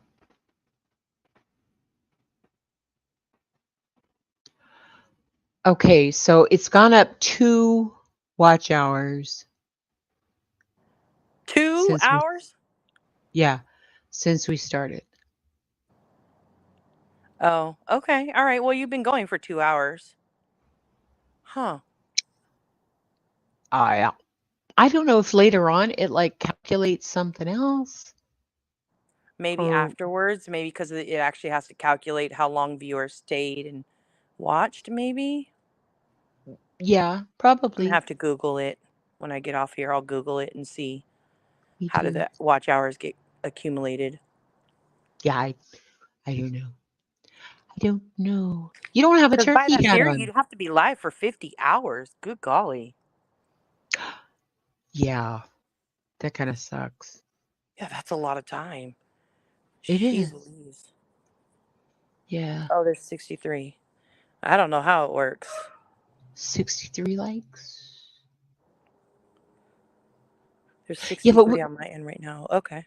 yeah, so we were kind of talking about meditation and getting your mind off of stuff. Stop ruminating about it because honestly, to me, and I think in pictures because of my little neurodivergent brain, everything is a story or pictures to me. But if my brain, if my emotions and everything was a room, right? Um, and it's a very nice room. It's not very big. It's not too small. Uh, it's a very comfortable room that I live in my brain. And I look at it like if I'm thinking about nothing but gloom, despair, and agony on me, and I start getting depressed, and trust me, this is something that I've learned recently, okay? Recently, because everybody knows that I tried to unalive myself at the beginning of the year, and I've had quite a journey since then. But I look at it, if I fill my brain up with sewage, if my room has become my septic tank, then that's what I'm living in, and it's going to kill me, right? Right. So if I can get my mind off of all that stuff, and you don't have to think positive affirmations and unicorns and butterflies and rainbows and all that stuff. Just get your mind off of this shit, you know? Just clear it out for a little bit. And whether it's, diamond art painting or whether it's, I don't know, yard work or cooking or whatever the thing is, get your mind off of you, right? Let it kind of air out, let it kind of drain out and whatnot. And it makes your thinking so much clearer. You can understand more. And that's where okay. Zen 1111 says affirmations do work great. They do. They do. I know. But okay, here's the thing with affirmations, because like, what is her name? Louise Hayes? Can't remember her name. I don't know that person. She's the whole affirmations, speak it into existence kind of person. Okay. Yeah. But anyway, so I used her for a long time. She has like cards and books and all kinds of stuff, and people love her. I'm not saying anything bad about her. What I'm saying is that for me personally, when I went through the affirmations and I looked at myself in the mirror and I told myself how wonderful I am and I'm a kind person and all these good things are coming to me and all of that stuff. Hey, welcome back. Um, I felt like I was lying. I felt like I was lying to myself. And mind you, I did this for like years. Okay, years. Couldn't get over the fact that I felt like I was lying. I didn't believe any of them affirmations. Yeah, it takes time and practice. Well, sometimes you have all these thoughts already in your head that can be negative about yourself. And so sometimes I do agree with you. It takes time to clear those out and to clear Mm-hmm. your mind of that stuff for you to make room for the rest. Because imagine, like how you said in the visual, sorry, I don't know if you can hear the squeaky toy my dog is playing with. Sorry ahead of time. You're But playing with it. Admit it. It's it's not. not It's not. me, it's the It's dog. not the dog. Come on. But like if you have a room that with all these boxes to the ceiling all over the room, right? And that's all the Mm-hmm. negative thoughts and all the, bad things, insecurities, bad things that have happened to you, trauma, all that kind of stuff. If you have all that in the room, it's really hard if the room is packed with that stuff. It's really hard to bring in a vase, of beautiful flowers to put in that room because where will you put it if you don't clear out the other stuff? So I Right. do agree with you. If you first have to do the work to clear out the other stuff to make room for the vase of beautiful flowers. Yeah. And that's where the meditation comes in. You know, get your mind off yourself. Get your mind off your woes. Whether it's reaching out and helping somebody or you know taking a bag of cat litter down to the SPCA. Do something, anything. Do something, anything to get you out of you. All right, get you out of being the victim. You know, because let's be honest. At some point or time in our lives, we've all been the president of the homeowners association in the victimhood. You know, and we've all thought about that's wrong, this is wrong, that's wrong, this is wrong, that's wrong, this is wrong. And then when we stop and realize that we're projecting a lot of that, you know, a lot of our own boxes or sewage or whatever's inside of our hearts and minds, and we project that out, you know. We blame other people for what we feel like we're guilty of. Now, whether that's true or not is experientially based, right? Because when you're raised, and it kind of starts at home with your parents and your teachers and all that, and if all you ever heard was what a loser you are, you didn't do this right, you didn't do that right, you didn't do this right, like the kid who brings home a B in algebra, and the parents say, "Why wasn't it an A?" You know, it's it's that kind of thing that I'm just not good enough. I'm not good enough for, I'm not worthy enough for, that kind of thing. You got to get out of that thinking. And the only way to do that, in my opinion, allegedly, I'm not a licensed professional. Please seek help from a licensed professional if you need so. But the only way to do that is just to get out of yourself for a minute.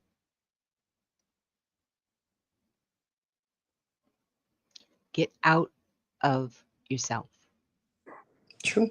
The so I always use there. I'm sure there's a million apps for it, but the Alexa has you can do like a morning meditation. So in the morning I'll wake up and I'll, say Alexa play a morning meditation. It's about 5 minutes long and it tells you like, to think about a specific thing. And then it just is like, breathe in and breathe out, and Hmm. it'll play music, and things like that that are just calming. And that to me helps me reset my brain in the morning time to be able to face whatever that day may bring. I think another thing is like I'm not naturally a worrier. It's not like the space that I reside in. Yay. So I think that that's like, if you're naturally a worrier, I think it's very hard to get out of your own head. I imagine it'd be very hard to get out of your own head. And if you're naturally a worrier, I think you worry about every and any and everything.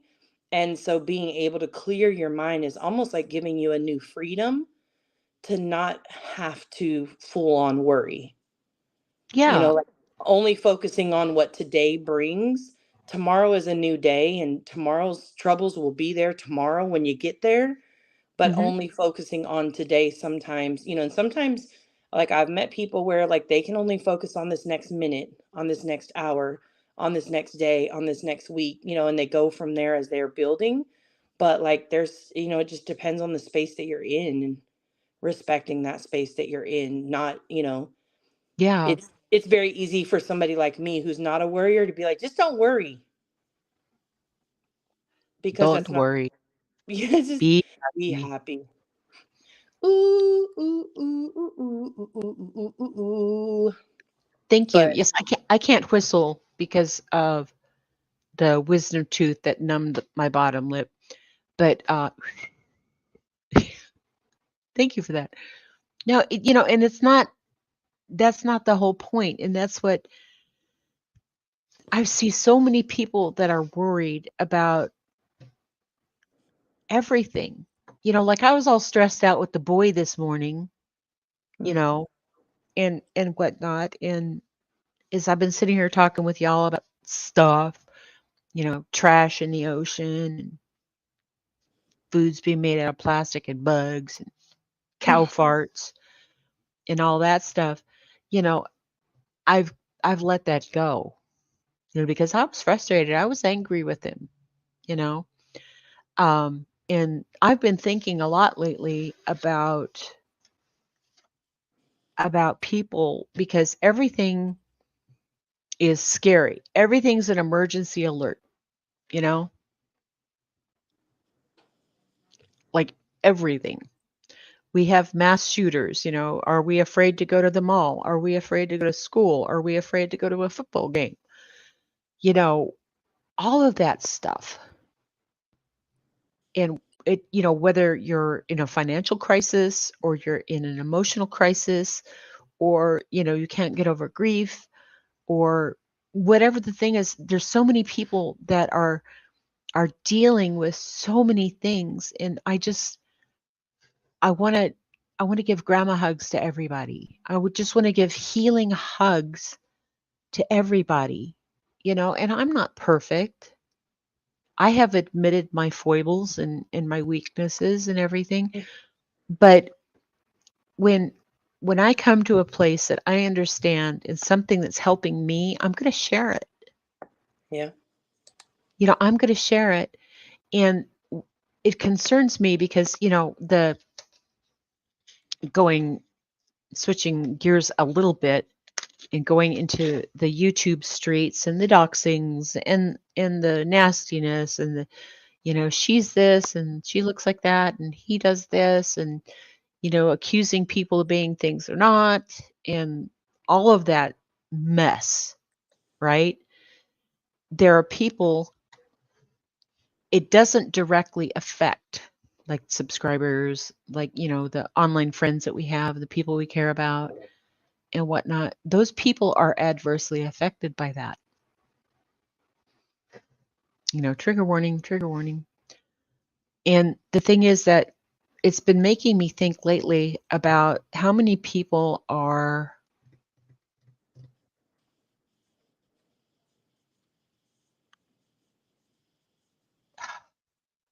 help me with it starts with an E. Empaths. Mm. I don't know why I just kept thinking of emojis, emoticons. No. Em- Empaths. How many people are empathic? So our lives could just be, rainbows and unicorns. But we see somebody else that's suffering, whether it's somebody in Gaza or it's somebody from Ukraine, or whether it's the kids in Africa that are starving and have to walk miles for water, or whether it's a friend on YouTube, you know, that we wrap ourselves around them and we absorb that hurt for them. You know what I mean? Yeah. And I think even those who aren't empaths, I think everybody can have empathy. I think Mhm. that's actually what draws people into stories is their own personal experience in some way connects with that empathy, and it kind of drives their, opinions and things like that. But I was going to say I actually agree with Zen. Like for me, I can't live my life in fear. Like Mhm. I mean, it may sound like kind of callous to say, but like we're all going to die at some point. I want to know that like I've lived my life, not to the fullest. Like I'm not trying to go bungee jumping and jump out of a plane and all that kind of stuff. I don't have that desire, but like I want to know that I live a life of significance, right? And if being fearful of going to the mall stops me from taking my daughters out, on a mom and daughter date kind of a day, I'm robbing them of that experience and that memory for the fear of a possibility. And in that moment, like they would have, let's just say, God forbid, knock on wood, something would happen. They got to have those memories that we had made before that day. Like I don't know. For me, like I'm all about like memories and making memories and making your life matter. So Yeah. I just, for me, I can't live in fear that something may happen. I know that people do, and there's no judgment in that, but I can't allow it to stop me from living a life and making memories with the people who I love and care for, whether it be family, friends, coworkers, whatever. I can't allow that fear to stop me, because then I'm robbing those others of the memories with me, and I'm robbing myself of the memories with them. Yeah. No, that's a wonderful place to be. And I wish we could all, clone that or bottle it and become billionaires selling it, through infomercials. But the reality, and I'm a mod on 260 channels because I had my wrench taken away several places. But and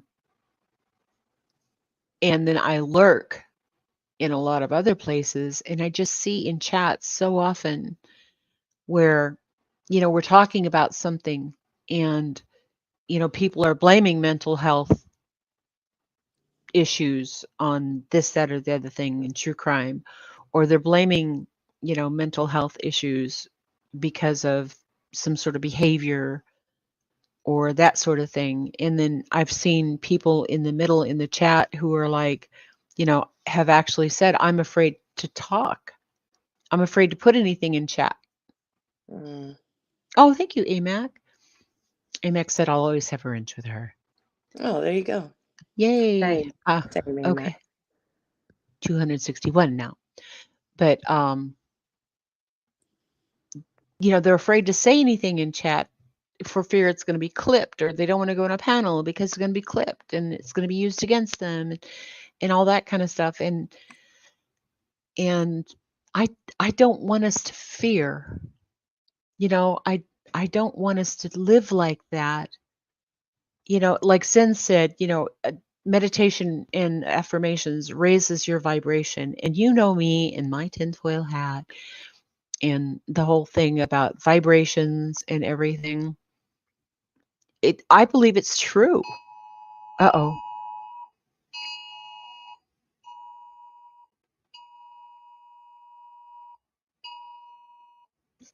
Hang on just a second. Uh-oh. Oh, I got an Amber Alert. Um, the vehicle has been located by law enforcement. Child and suspect have not been located. The Amber Alert continues. Child abduction in Wilmer, Texas. Victim is a 10-year-old Hispanic male, Ian Aguilar, who was last seen wearing unknown clothing. Suspect is 38-year-old white male Juan Aguilar Cano. Please call 911 with information. Oh, that's horrible. I hate that. But sorry about that, y'all. Mhm. Going back to mental health and whatnot, we have to protect ourselves. We have to protect our vibrations. We have to protect um, ourselves because we're the only people that gets to live with us 24/7. Okay. And let me see if I can find this.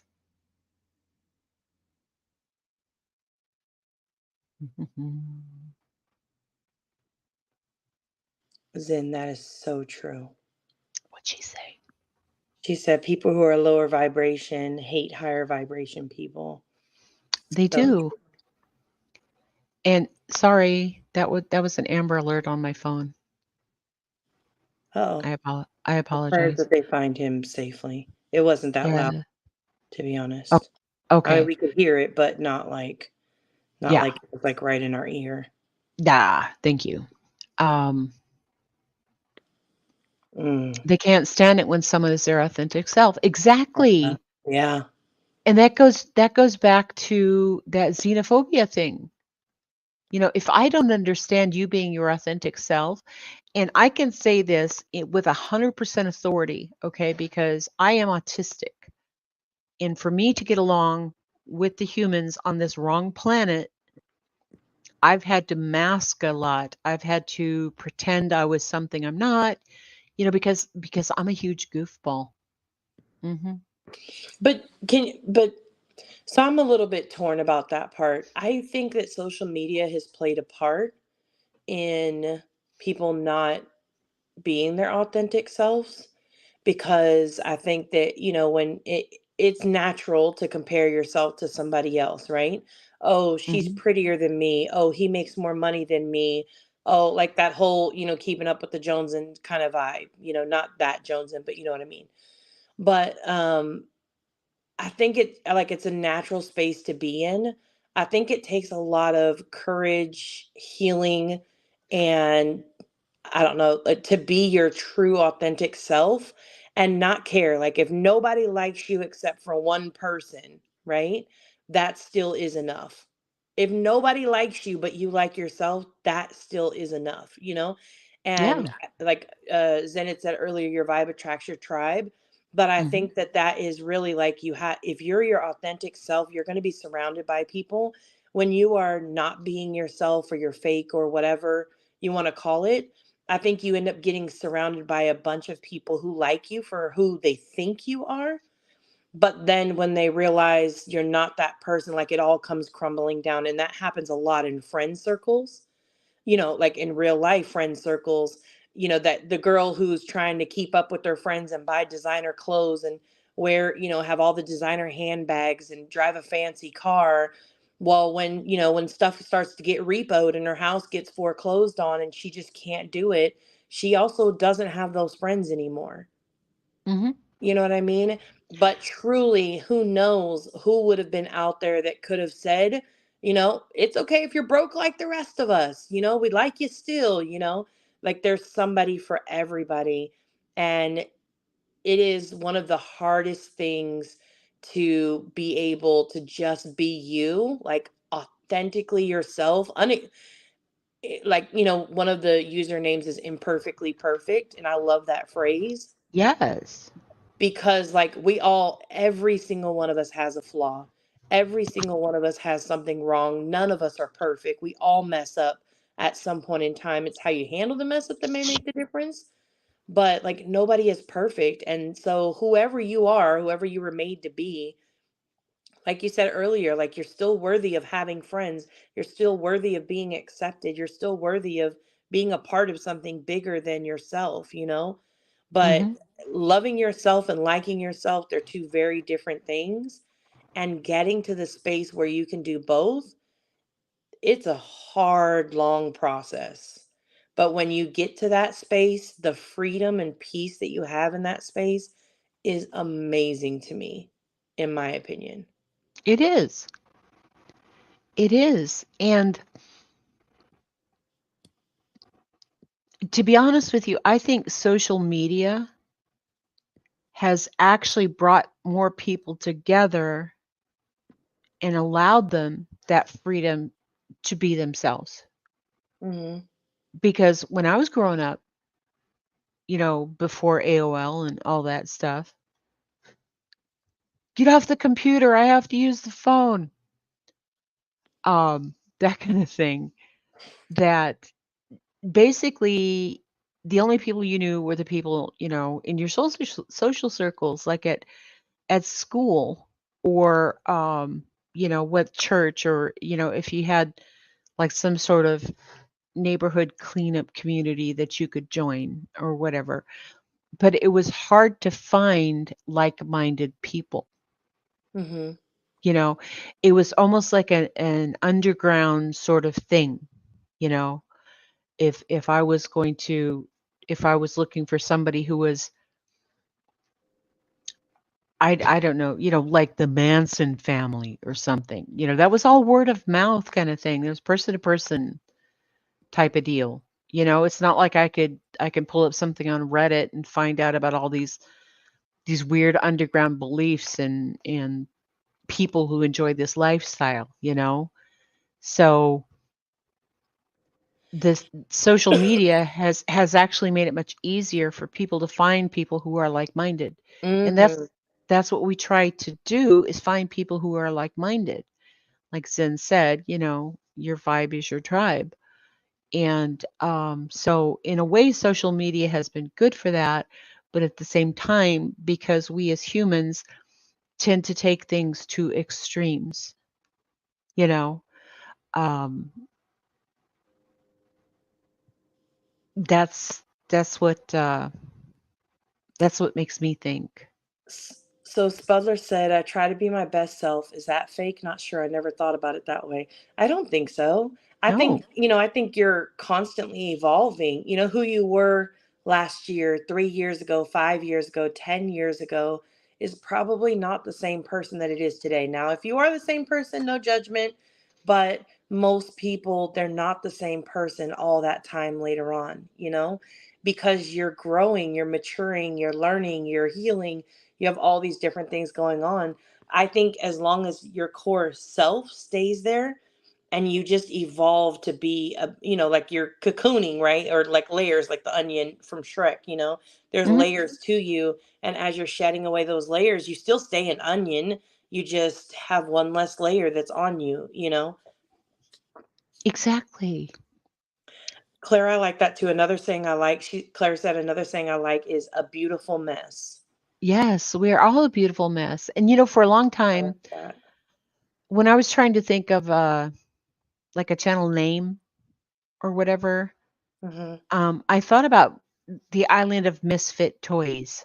Hi, And hey, quirky Carlotta, hi baby, Quirky. hi. I hope I didn't miss anybody coming in. But do you know the story of the Velveteen Rabbit? I've heard it before. I couldn't quote it to you though. Okay. So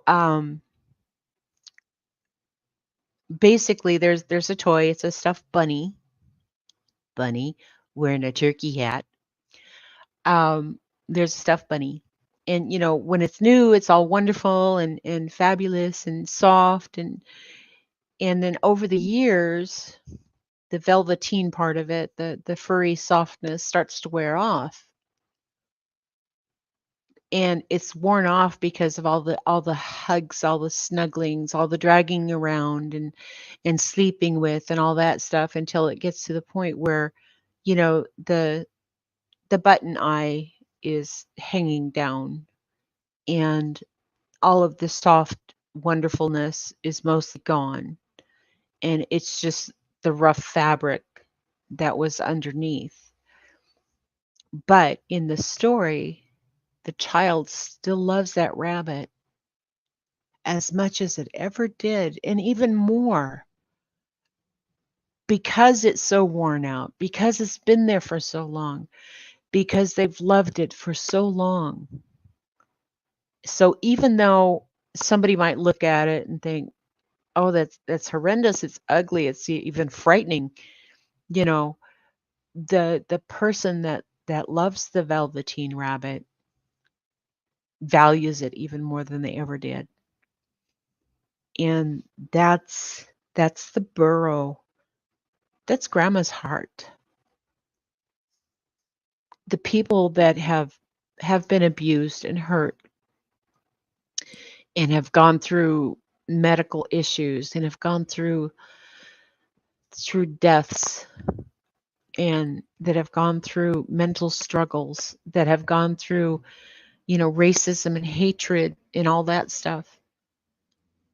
Those are my tribe. Hmm.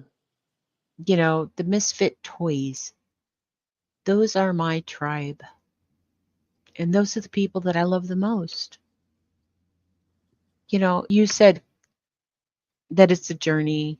It's a change. You look back a year ago, 3 years ago, 5 years ago. Are you the same person? Are you more proud of yourself?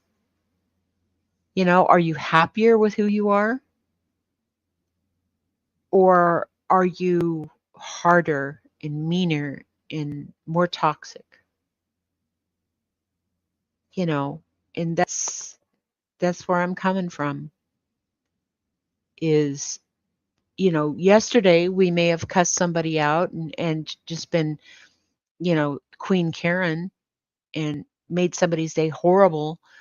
Are we going to do that again today? Are we going to look at back at things that have negatively affected us, that have lowered our vibration, that has brought us down and made us depressed and sad and blue?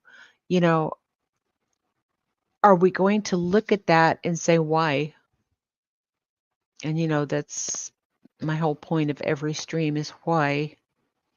Why inside me? Why out there?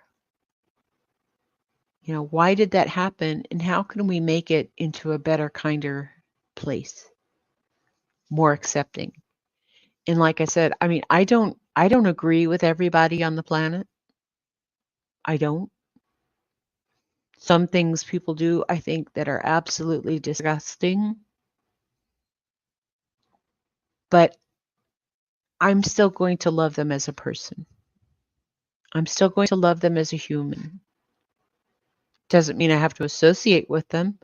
Doesn't mean that I have to endorse them. It doesn't mean that I have to even watch their channel or talk to them. But the point is that I'm not going to get to a point in myself where I value them less. It's like people who want to kill other people or wish them dead or horrible things Mm-hmm. on this person because they're different. No, that's wrong. That's wrong because the way I look at it is if you react that way to somebody else, if you spread that out there and whatnot, it's a boomerang effect, karma, if you will. You know, um, the law of threes, if you're pagan. The point is that the only person we have control over, literally, the only person we have control over, the only thing that we can actually change or improve or excuse me, or that we can let degrade is ourselves, you know, is us. And so all of that stuff that's happening out there, all of the vibes that we're trying to absorb that are making us upset, or all of the woes within ourselves and whatnot, the things that we can't control, let it go, at least momentarily,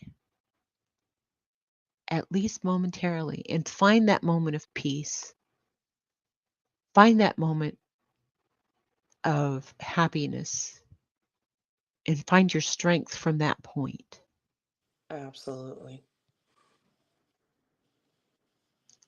Look at you, Grandma, just over here passing out all the wisdom. And I'm not even on gummies. Mm-hmm. No gummies. On a scale of I asked somebody yesterday, on a scale of Nunya to Grandma, where are you or how high are you? And they were like, "What? I don't understand." And I was like, "That's okay. It's okay. You won't. You had to be there." yeah, exactly. Yes, yes. Nunya to grandma. So basically, I'm on a Nunya right now. Yeah, on the scale. Mhm. Just Jake, new here. Hi, welcome, sweetheart. I just Jake. Beautifully said, and a message so many of us need to hear. Yes. Yeah. And it's something that we need to hear all the time. All the time. You know? And because it's Nunya, you were talking about people who take things, minute by minute or day by day or whatever they can do, that's all we can do, y'all. That's all we can do. If the United States is going to be hit by a nuclear bomb, and I get a 15-minute warning on it, there's nothing I can do, you know?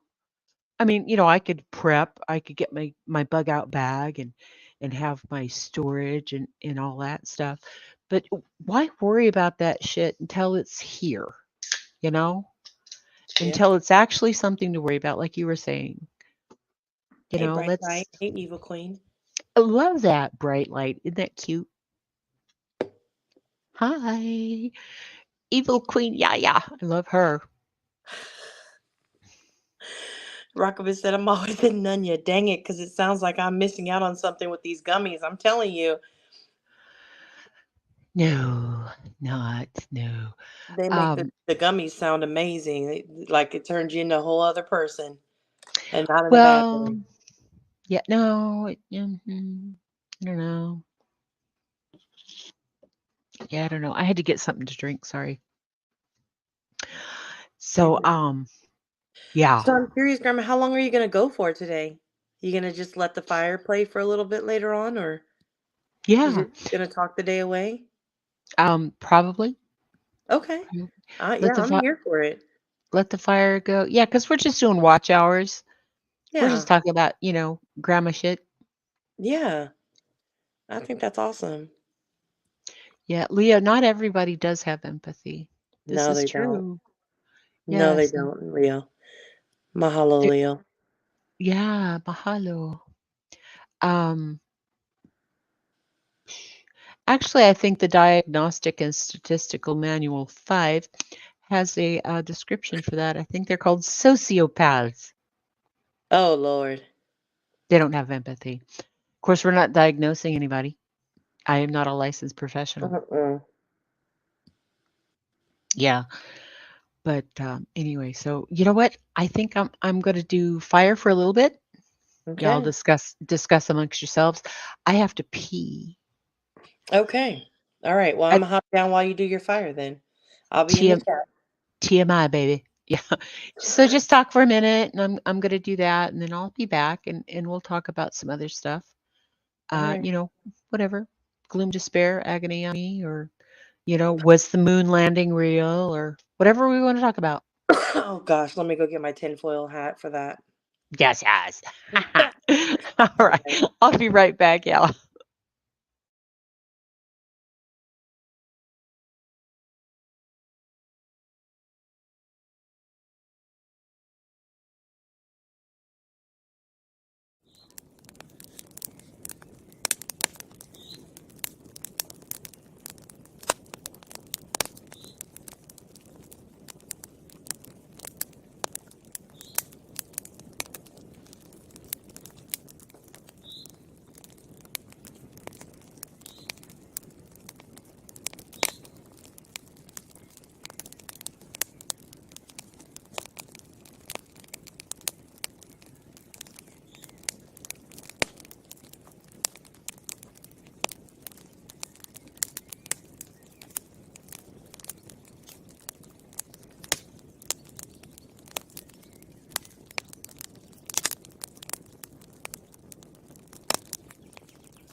Yeah, I gotta find some different sounds for my fire because the crickets and the guys laughing and whatnot. Yeah, it's creepy as hell. It kind of sounds like the place is haunted, right?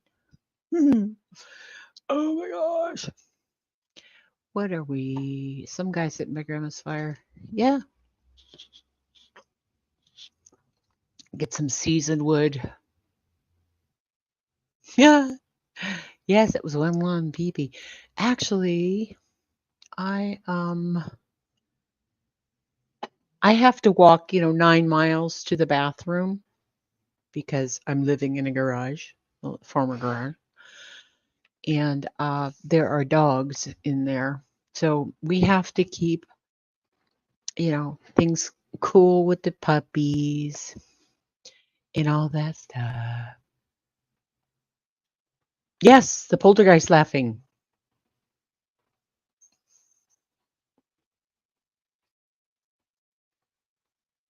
That's some good peeing. Yep,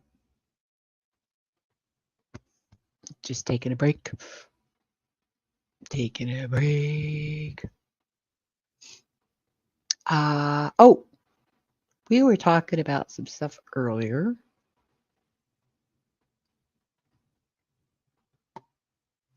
I don't think I want to talk about that.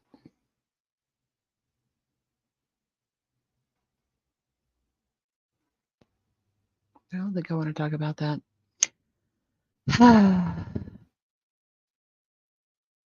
Yes, we could talk about old lady stuff. Talk about menopause and hemorrhoids, saggy skin.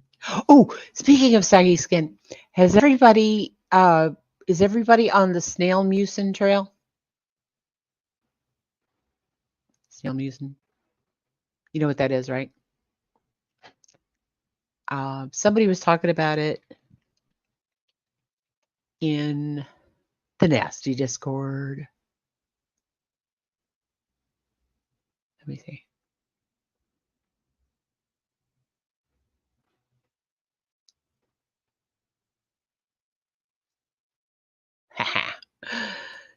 Yes. Hey. No. Yes, I've heard of stale mucin. Yes.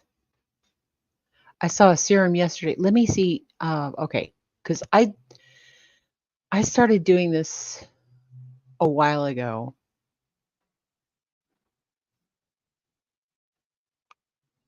No thanks. Stop with the ads and the stuff. What is snail mucin? The Buzzy K Beauty ingredient for softer skin this fall. So it's from snail, and the mucin is actually the slimy crap that happens. It's not spit. It's the stuff that they leave when they move. So move over, sluggin'. It's snail mucin time to shine.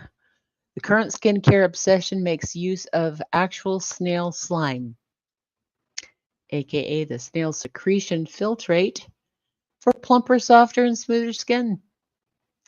Snail mucin skincare is not novel and has been a popular ingredient in South Korea for decades.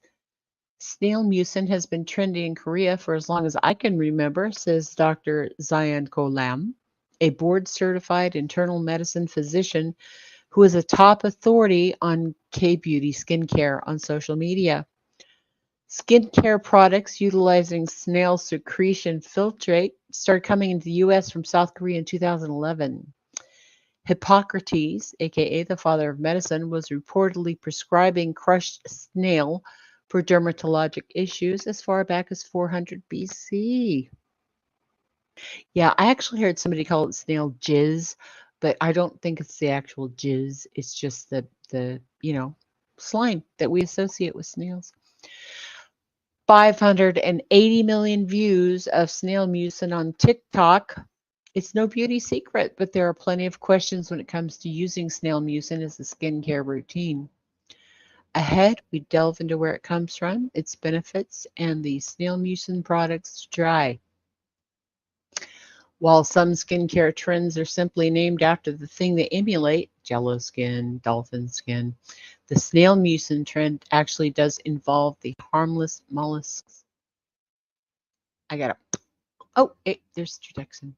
Hang on. Yeah, but it do. Hello? Talk to me, Goose. What's up? There you are. Ghost Rider. Negative Ghost Rider. The pattern is full. Yes. Okay, so the snail mucin skincare product is not vegan. So B. Tim can't use it. Oh, Jesus. As it is sourced as a byproduct of the snails, not directly from the organisms. Yeah. Okay, let's see. A common technique for collecting the snail mucin involves having snails roam around in a dark room on top of a surface like glass or mesh, which can then be scraped for the slime afterwards. It is then processed into a filtrate before adding it into skincare products. All right. I'll give you $100 if you'll send some of that to me, Tim. Nah. Yeah. So no, anyway. Well, yeah. This is what everybody's using. This, what is it? COSX. People are 96%. See, look at that. It's nasty. What? But, and here's the thing, okay? It works. It really works. And it kind of keeps the natural hydration in your skin. And look at that. $17 at Amazon. Well, jumping off a building to cure your headache, but don't do it just because it works. I mean, oh, Jesus. Snails are nasty. You know, yeah, secretions. Snail secretions. Ugh. Yeah, it's gross, but, and you know, it feels gooey. There's a double rainbow over central Maui. Oh, that is too cool. We have plenty here in Wales, so I can collect them and put them on my face at night. Yay! Sorry. I'm good. Oh my gosh. See, Spudler is the like third, I think, in the last 2 weeks, women or males that thought I was a chick. It cracks me up, man. But it's a compliment in a way. I try to keep my comments neutral for the most part. Teenage daughter just bought some. So, Oh, Mama Bear said her teenage daughter just bought some snail mucin. We also, that's their boogers. Okay, here. Thumbs down. That stuff made me get a rash. I don't recommend. Okay. Oh, Jesus. Who says it works? Some TikTok person getting paid to push it? Yeah. Brought to you by Snail Mucin. Hey, Stonefly Blue. How are ya? And you made Spudler blush, Texan. Oh, she cracked me up when she said that. But that's not the first time I've heard that in the last 2 or 3 weeks. But it's the second time this week because I was on another panel on the other side of the street. That person says the same thing. I was like going, okay. It's my feminist side coming out, I guess. I don't know. That's funny. I think most YouTube viewers are women. I don't know the demographics. At Over least, here, yeah. yeah, on this side of the street. Yeah. Um, and so, unless you have an avatar that shows you're a woman or a man. Actually, you know what? There's even some people that have names like I think just Jake has a woman on the avatar, and we have to it just naturally, we want to ascribe the correct pronouns to a person without calling everybody they, them. Um,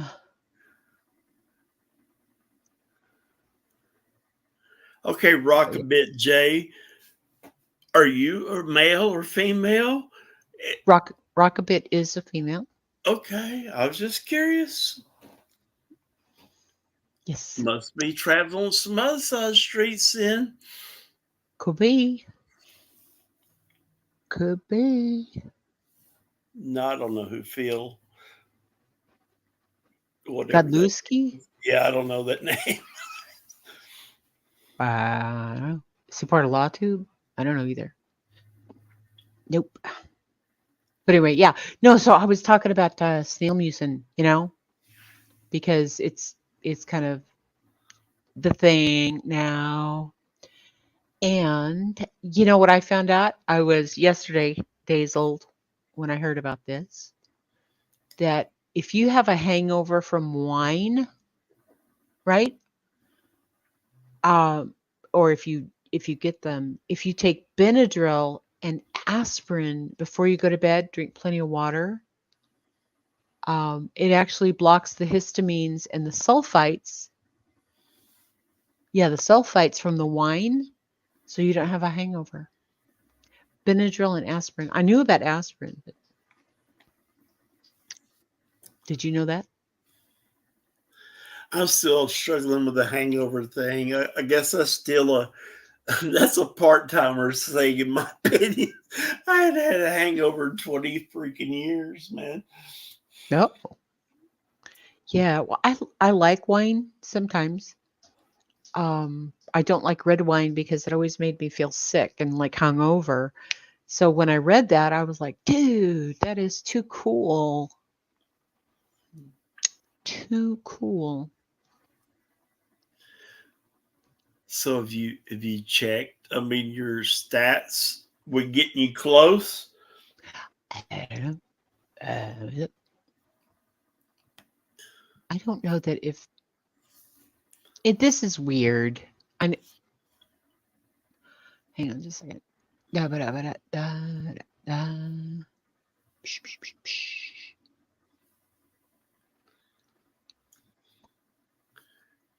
Okay.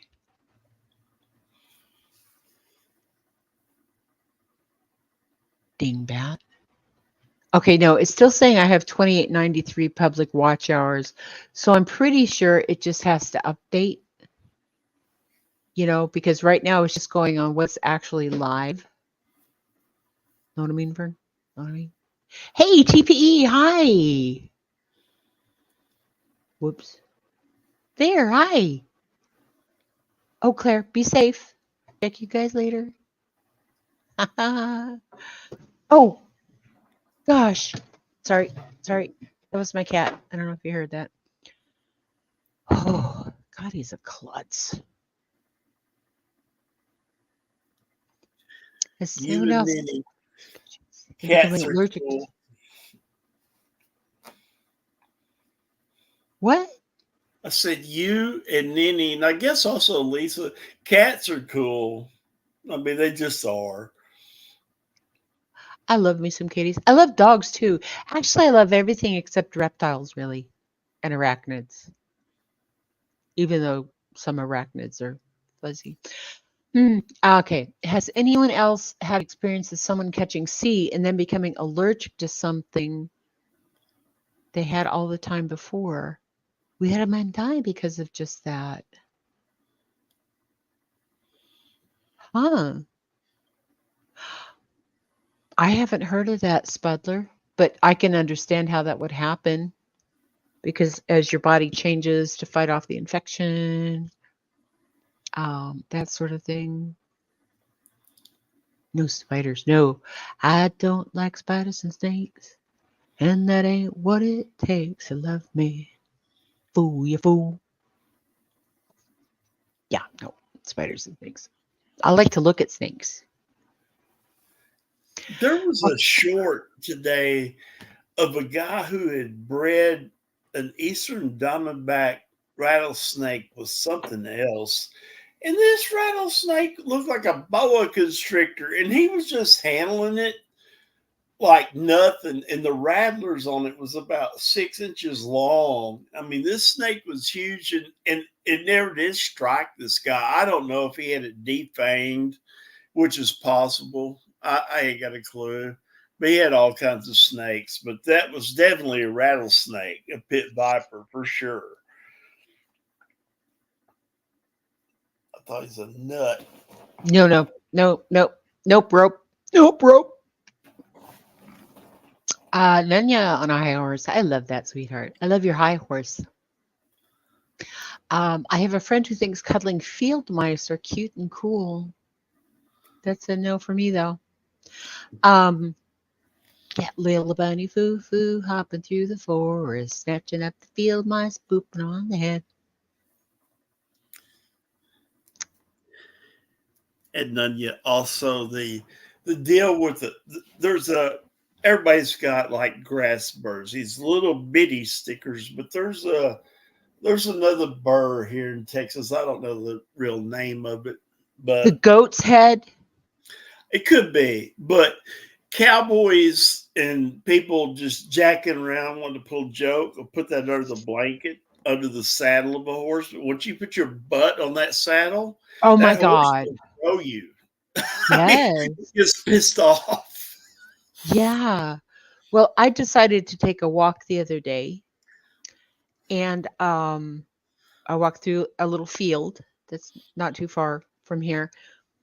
And when I got out of the field, I had these burrs all over my jeans and my shoes. And so, like an idiot, I decided I was just going to reach down and pull them off, right?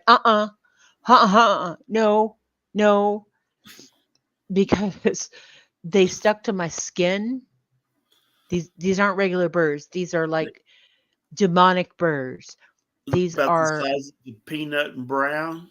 yes, yes, yes. Yeah, that's But what I'm talking about. Yeah. but the thing is that I mean, the one that I pulled off with my hand poked me into my finger, and then I was like, "Oh my god!" And it left that portion of the burr in my finger like a splinter. Oh, they're nasty. And so I came home. I was like, "Oh my god!" And my son says, "Oh, those are goat heads. Yeah, you can't touch them." I'm like, well, no shit. Thanks for telling me now. So I had to get tweezers to pull these things off. They are nasty. I can't imagine putting one of those under the saddle of a poor horse.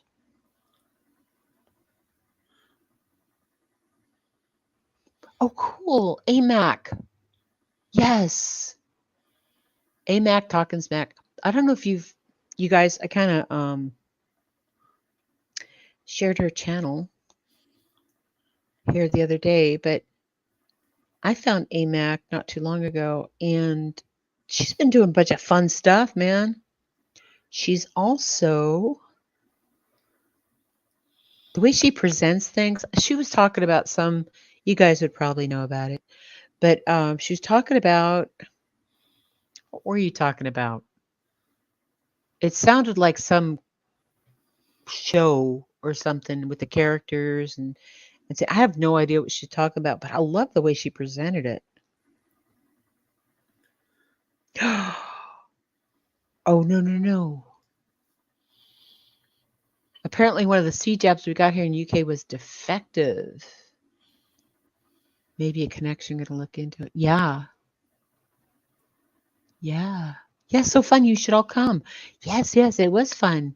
So if you're not subscribed to AMAC, please click on the thing, subscribe, set your notification bell to all so that, when she does go live, and she's been doing some trivia stuff, which is great.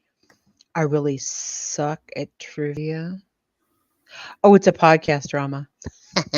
See, I didn't know about it. Yeah, I didn't know that. Hang on just a second. One moment, please. One moment. What's the password? Gummy? Yeah, that's close enough. Yeah. Hey, baby. Look at Oh, that little look. picture.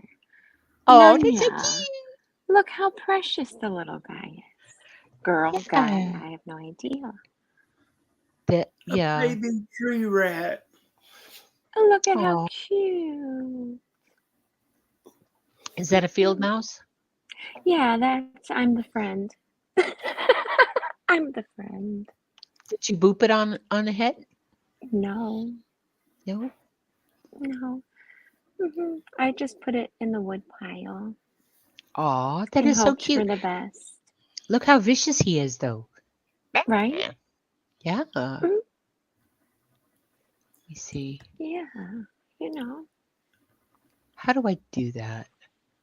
There. Look at him. Aw. Little bunny foo-foo. Hopping through the forest. Snatching up the field mice. Booping them No on the head. bopping. No No. bopping. No. Sorry. Ta-da. Aw. I love them.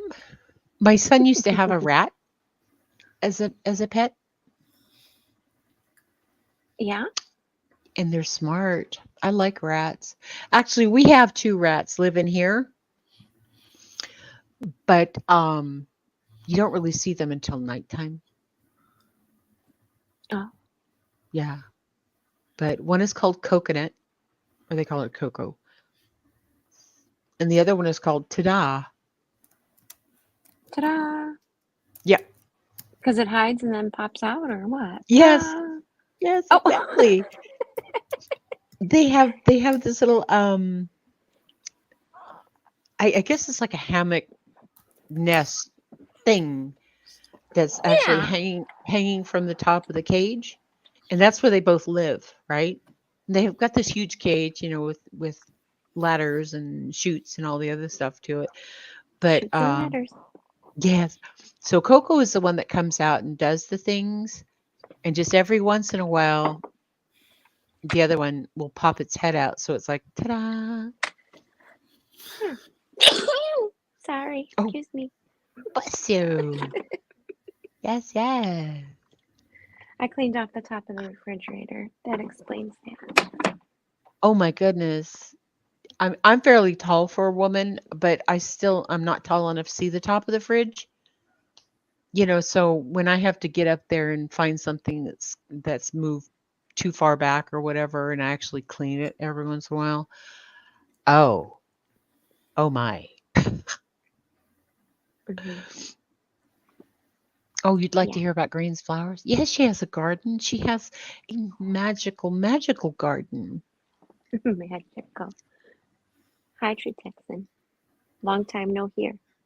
Yeah, I'm sitting here thinking you sound like Emmy an awful lot, or Ellie. I'm sorry. You got us confused again. Yep. If I was Ellie, I would have popped up and said, "Hey guys." And you would She's have so either been a cute. koala or you would have been the murder chicken, the Oh, murder chicken avatar. Yeah. the skinny neck chicken, hairless Yes. neck chicken. Well, that's because they're sisters. Duh. Yeah. There it is. No, Ha. Rain. Just trying to help my friend from getting bored up here and try to get her hours. Yeah, keep people Indeed. from getting bored with me. Well, it's kind of hard to sit there and talk with yourself for an hour or 2 or 3 or 4. Well, some creators do it. 6 hours, nobody on panel. But I appreciate it. Yes, yes. Because all the stuff that I have laid out that I wanted to do lives on are just they're What? crazy. Oh, Willow's here now. Jump on up here, big boy. Come on, Willow. Come on, Willow. Bring that pig. Oh, Roger and its loves your voice. attitude. Yes. We live in his attitude. I meant the pig's attitude, but Willow got a good one too. Well, yeah, that's why they get along. I can talk to myself all day. Me too. Yeah. And I've told my grandson this a few times because we have a lot of unhoused people in Hmm. in our town, unfortunately. And because the weather is not bad here. It doesn't get really cold. It gets super hot, but it doesn't get really cold. But so anyway, you see them walking around and they're talking. And I keep telling my grandson that, in my day, if somebody was walking around like that talking to themselves, they was crazy. They were they were obviously crazy person talking to themselves. Of course, now that we have the invention of cell phones and earbuds, you don't know if they're on a conversation on the phone.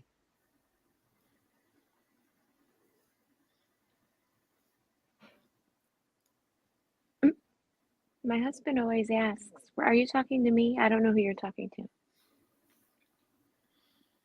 Oh, I don't know who you're talking to.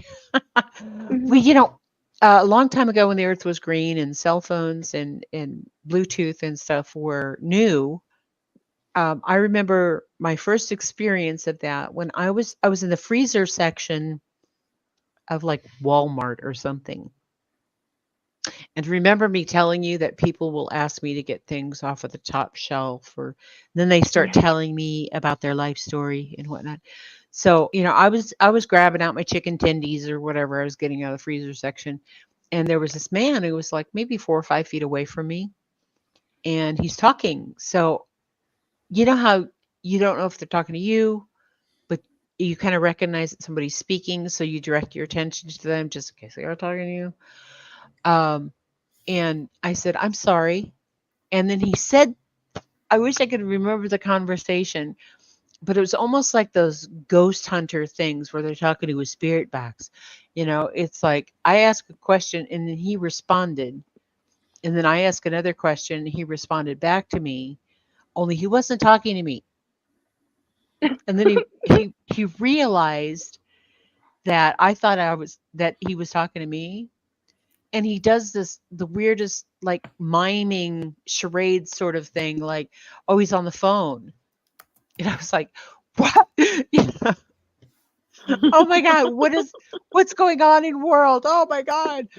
But it was such a trippy thing. I just remember it, how it was just so weird. Hey, Jonesy, hi baby. How are you? Hmm. I came out of the gas station once and I rounded the corner because I didn't get gas, so you park at the side of the building. And I rounded the corner and I'm always very cautious. Okay, this was at night. And there was a gentleman getting out of his car talking.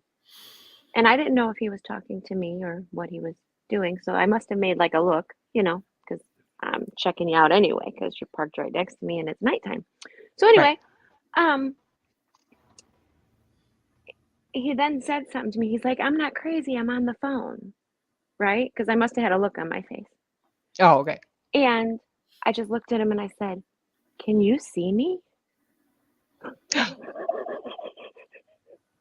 He about fell out. It was funny. I've done that before. Where people are like, "Oh, I'm sorry, excuse me." I'm like, "You can see me?" I love the look on their face, they're like, "How what?" After he just told me, "I'm not crazy. I'm on the phone. I'm not talking to myself crazy. I'm on the phone." Right. You can see me? And I looked around like, Right. I love that. He laughed so hard. Jones and how them chickens. You know what? In our house, we call them chimkins too. Chimkins. Chimkins. We call them yard birds here in Texas.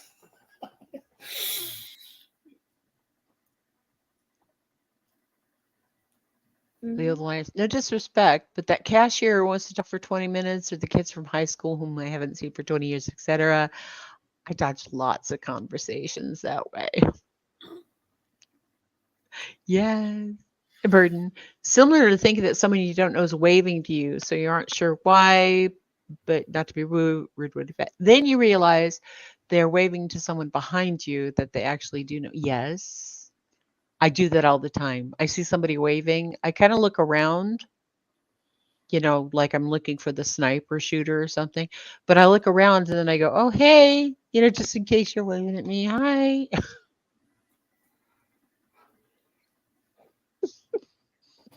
Yep. And they're done it. Oh, plus it allows me to randomly cuss in public if I have Tourette's. Oh, as if I have Tourette's. And then they think I piss and don't want to. Okay. That's cute. Yes. Willow's never going live, Rockabit. Never going live. He promises it. I call my pets pesticles. I love that. Pesticles. So Willow will come and tell you about chili, the chimichanga. Yes. Hi, Nicole B. Hi, sweetheart. Hi. Yeah, Willow, come up and tell me about chili, the chimichanga. Yeah, I didn't hear the chili chimichanga story. Oh, yes, I did. Hold Did up. you? I know. I'm not telling it though. That's Willow's story. Is this the one that ends up being in random places around the store? Is that it? I didn't know we named it. I don't know either. I've kind of been in and out of life recently. Hey, lunch lady. How are ya? I grabbed the one. There. Okay. Hi. Oh, you know what? I wanted to do, they had like this zombie walk in Richmond every Halloween, right? So everybody dressed up like zombies and they walk for like a mile or whatever around this cute little area called Carey Street. But my goal was to dress up like, who was it? Was it Chris Farley? Was the lunch lady? Right? Was it? I don't know. Come on. Hey, I don't know. Shambles. Hi. Let me see. Let me see if I can find it. Lunch lady. I think it's Chris Farley. Yeah.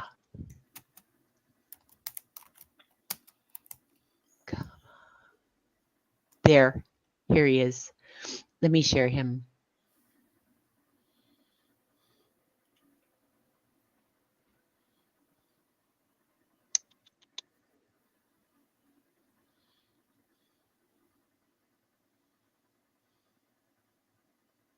There he is. See? Lunch lady.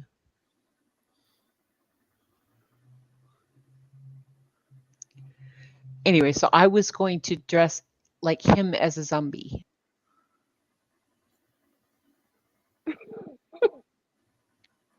Wouldn't it be cool? Oh, I like that. Ooh. The eye with the thing. Yes, I Chris updated Farley. my eye. And Adam Sandler? Cool. I want to make a little sombrero and photo shoot it all around the store. Oh my God. Willow, get up here and tell us that story. Come on.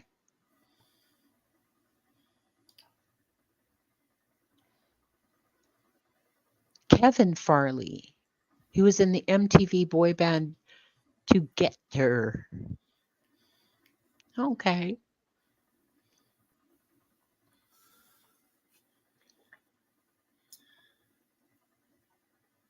Damn it, Willow. What do you need? A personal invitation or what's the deal? You gonna move chili over to the lasagna section? Diversity is that you get up here. I think the link is still pinned. Oh, right. Nicole, didn't you go see him? Wasn't it you? Just went to go see Kevin Farley? Said he was fabulous. That's what I look like, a lunch lady zombie. Tomorrow is Thanksgiving lunch. Adam Sandler sang the Lunch Lady Land song. Okay. Yes, Willow stories are the best. Oh, yes. Yes, that is who you went to go see. Oh, cool.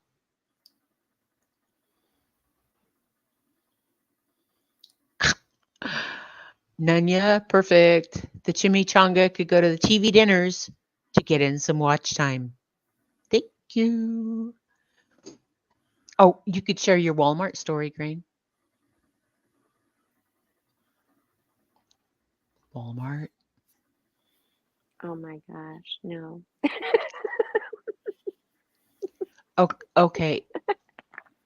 If we could live through the gerbil that Ellie gave us, I'm pretty sure we could do Walmart story. Come on.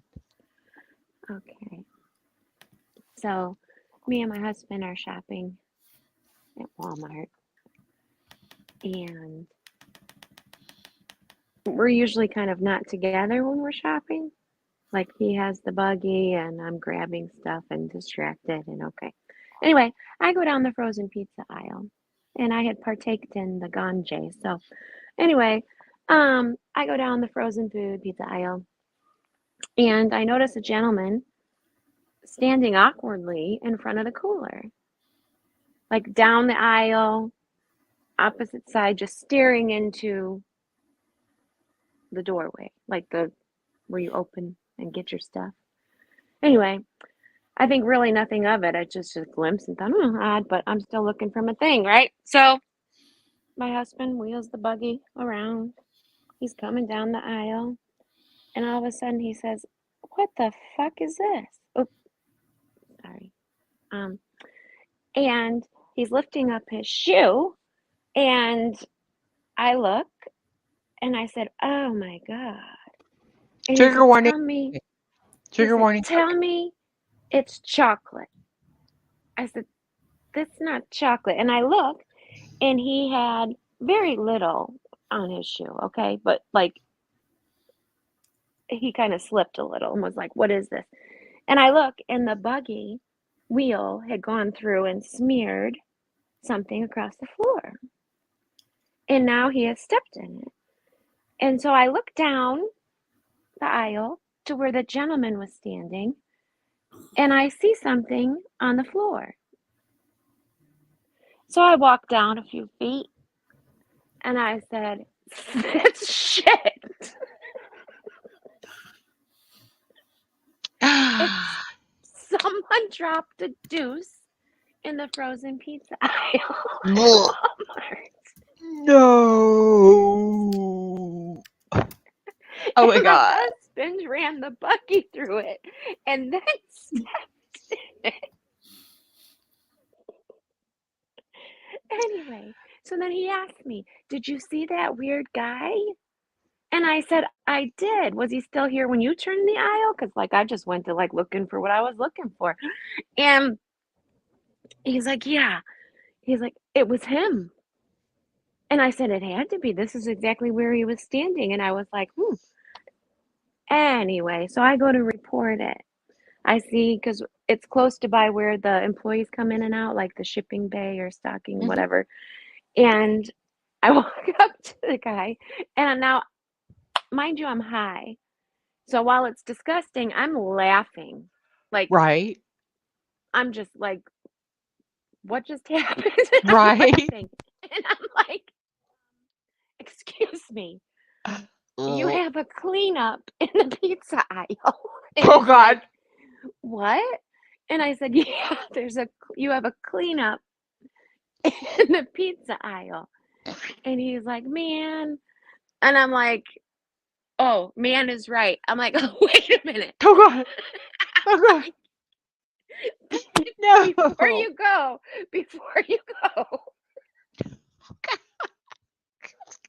I'm just gonna tell you, I'm dying here. I Someone want to took a barf. shit But it's like, on the floor. And if you could see this guy's body language when I said that, like a little kid who didn't get their way. The shoulders went down, the arms sank, the head sank, everything just compacted. Like, and he was just like really? tell me he didn't say not again. No, he didn't. Okay. But I was like, yeah.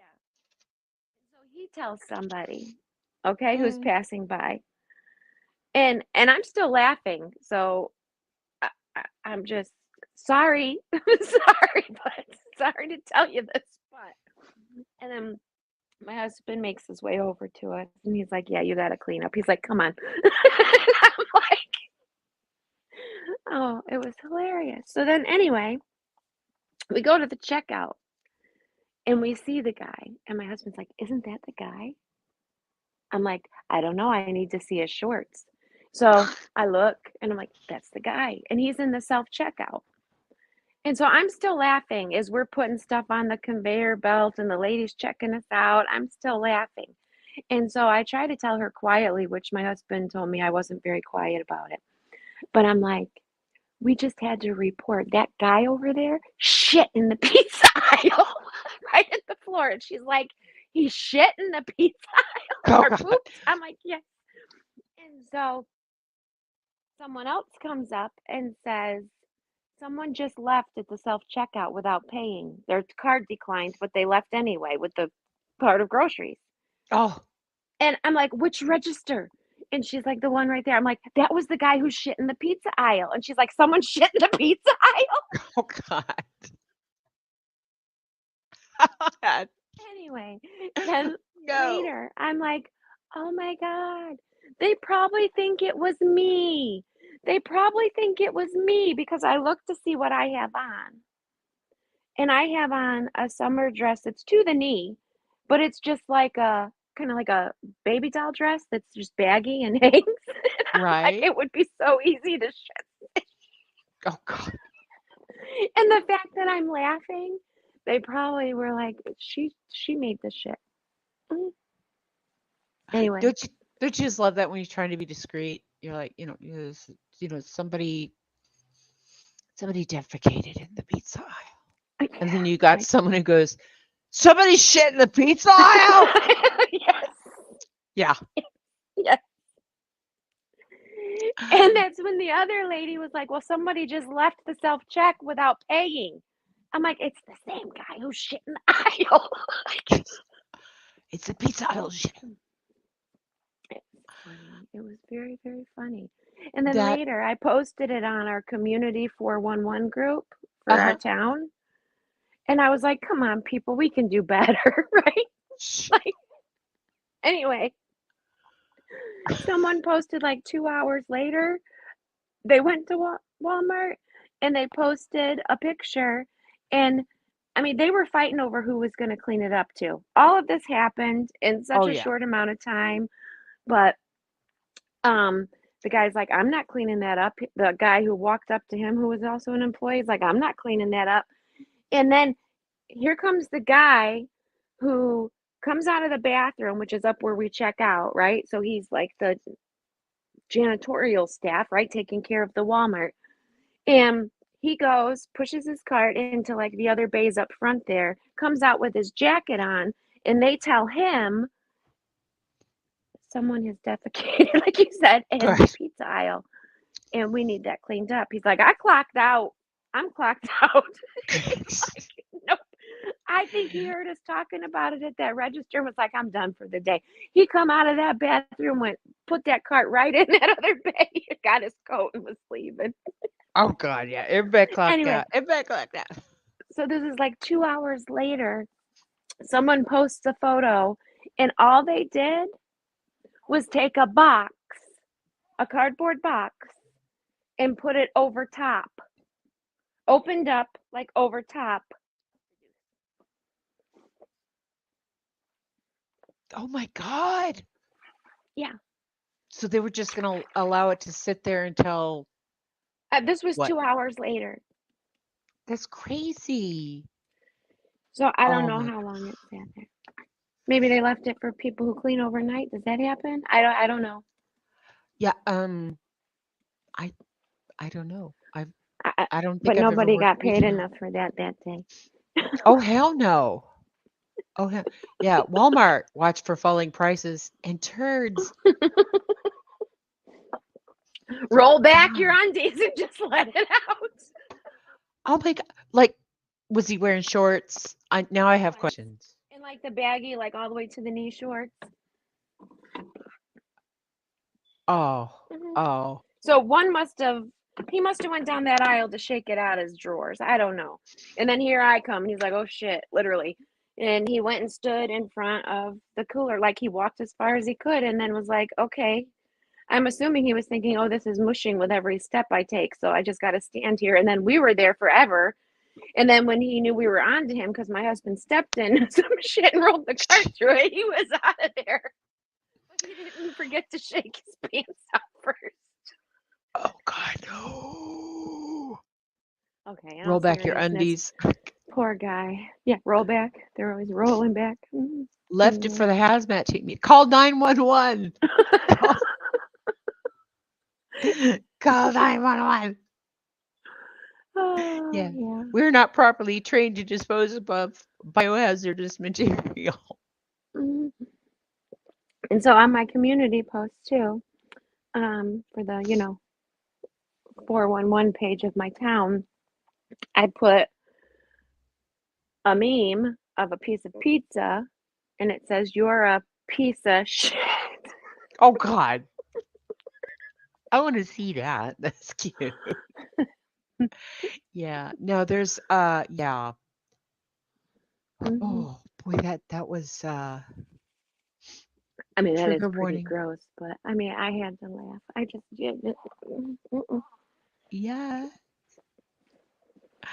That's I oh god, to wrap your head around I mm, I mean, I think we've all been in an incident before where we can all admit that we've been touching cotton before. Like, and it's urgent. yeah, well, yeah, But I got a turtle head poking out, you know. I would be walking out of that store with a load. I wouldn't be shaking it out anywhere. Outside, maybe. I don't know. I, I go In directly to the the plant, bathroom. I don't know, in the plant, something. Oh my god. Mm. Oh my god, oh my god. Okay. No, I was about to tell you a story that had something to do with MSG and not being able to make it to the bathroom in time. Not me, but Oh, yeah, well, I won't go there. things happen. Shit happen. Shit happen. Mhm. Oh, Blink Slate. Hi, Blink Slate. Hi. You asked me to tell it. I told it I in full did. Thank detail. you. I did in graphic details. Yes. Yes, yes. I love that. Speeding ticket due to urgent need. Burden of Proof does she's been doing some like police chases, right? hmm And she had one the other night that had a couple ladies and a kid in the car. Police are chasing them down, blah blah blah. They finally pull over because they ran out of gas.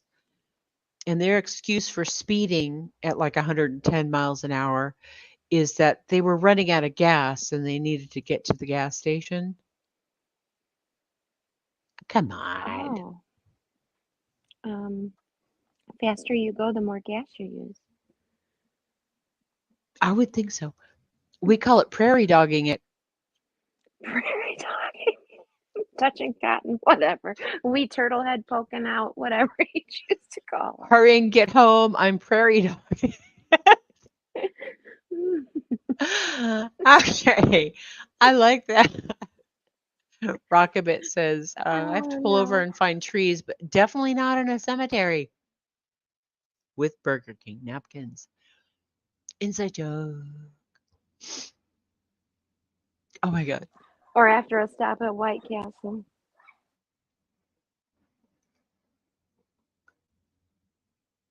It shouldn't have getting. Yeah, it was hilarious.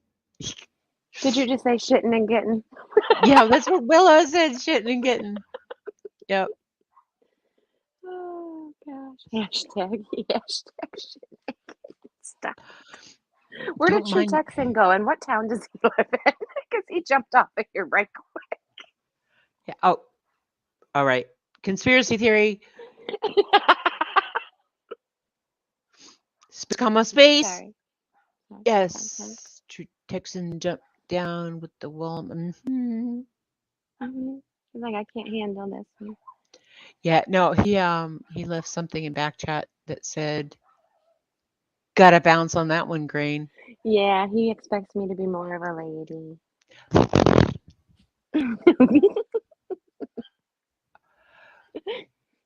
Prairie Your dog knows from there. expectations are too high. Yeah, we're just. Oh my goodness. Speeding to a gas station, right? Listen, okay, I'm going to tell you about a story. I'm going to tell you another story. True Yay. Texan, you're going to be disappointed. I'm just going to tell it because you know what? I am who I am because I eat my spinach. Okay, so we got a puppy, me and my ex-husband got a puppy. And you know, you're doing the potty train, teach him how to walk on a leash, you know, all that good stuff, right? Right. Uh-huh. And so we go to take her for a walk one day, some leash training. And we're taking her to the dog park because she happened to be deathly afraid of other dogs. Like we had to Oh, socialize her. She was like, yes. even, I mean, you wouldn't even see the dog. She would see the dog and she would start screaming and sounding like a rooster crowing. She actually sounded just like a human being screaming. Oh my. It was horrible. Poor baby. Okay. Yeah. So we're working on with her, we're socializing her. We go for a walk. I look at my husband standing up on the steps, getting ready to close the door, and I said, "Do you have your keys?" He feels his pockets. Yes. I said, "Okay." He closes the door. We go for a walk. We decide to go the route we did again. And this time, we're going to jog it because this puppy's full of energy and let's burn out a little. She was still raring to go. I said, "Okay, let's jog." So we start jogging with the dog. I stop and say, "Nope, bad idea. Bad idea. We can briskly walk." He's like, "What's the matter?" I'm like, "I gotta go to the bathroom." And he's like, "Okay." So we're like hurrying to get home. We get there and I'm standing in the yard, like, "Let's go. Like, let me in, you know?" And he goes to take the dog from me and says, "Go ahead, I got the dog." Like, "Go ahead." And I'm like, "You have to open the door." He's like, "Oh." So he feels his pockets and he has this blank look on his face. And I said, "You've got to be kidding me." No. No, God. No keys. No key. I'm touching cotton. Okay. We're You're locked prairie out. dogging. I'm prairie dogging. We're locked out.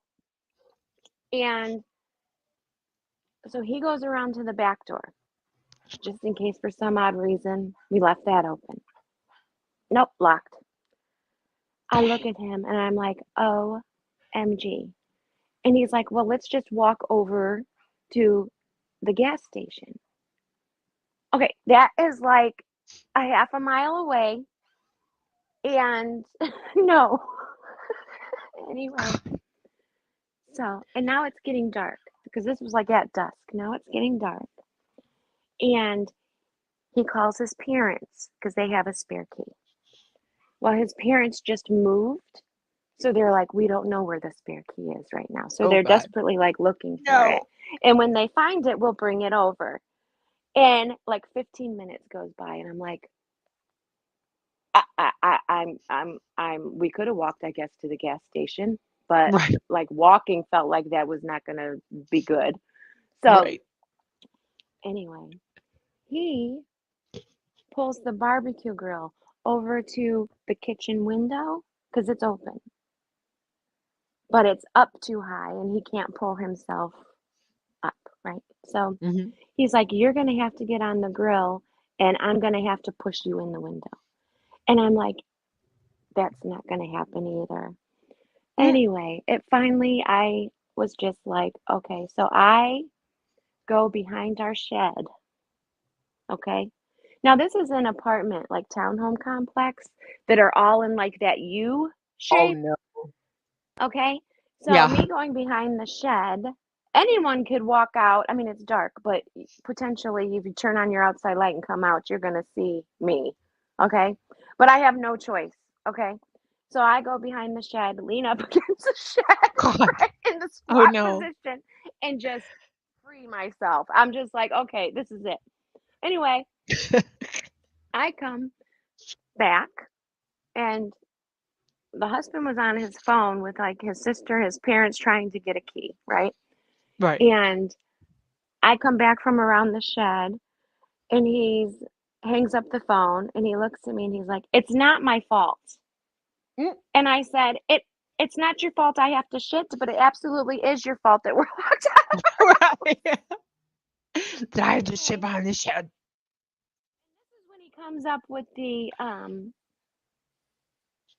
I don't his sister's on his way to get the key because they don't have a car. So and so took it to work. So even when they find the key, they can't. And I said, never mind. Never mind. Push me through the window. And he's like, what do you mean? I said, there's no urgency anymore. He stands up, reaches in his pocket, and pulls out the bag we took on our walk with us for the dog and handed it to me. No. Yes. No. He is so lucky he did that because I was so freaking mad and embarrassed and all the emotions that when he did that, I busted out laughing. I stood up on the grill. He helped me get in the window. All's good. Oh my God. That is hilarious. I love poo humor. I'm sorry. I'm 11. I'm an 11-year-old boy when it comes to farts and poo. Oh my God. I love I didn't that. pick it up. I took the hose. Mhm. It's all good. It's all good. It's all It's all good. good. Mhm. It's all good. Yeah. At least you didn't leave it there or, put it in Walmart or something. No. No. No. Nope. Mm. I Oh won't get into the my. graphic details, but it needed hose. That's all I'm going to say. It needed a hose and Oh, down. all right. Already couldn't just pick it up then. Mm-mm. Mm-mm. No. Mm-hmm. Not by that time. Been there, done that. So, when we were moving, when my son and I were moving here to Texas, I bought this device that allows females to pee like guys do, Oh, right? yeah. Yeah. Yeah. And because of course, my worst case scenario in my head was that it would look like Virginia the whole way, where you have like, 25, 30, 50 miles of nothing but trees and everything, right? And so I'm thinking, oh my God, and I'm old, my bladder is the size of a walnut, so I was going to be all prepared and everything. And fortunately, there's like a Love's truck stop, every 15 minutes between there and here. But yeah. Oh, you have one for camping. Cool. Oh, it's a I just Shiwi. pop a squat.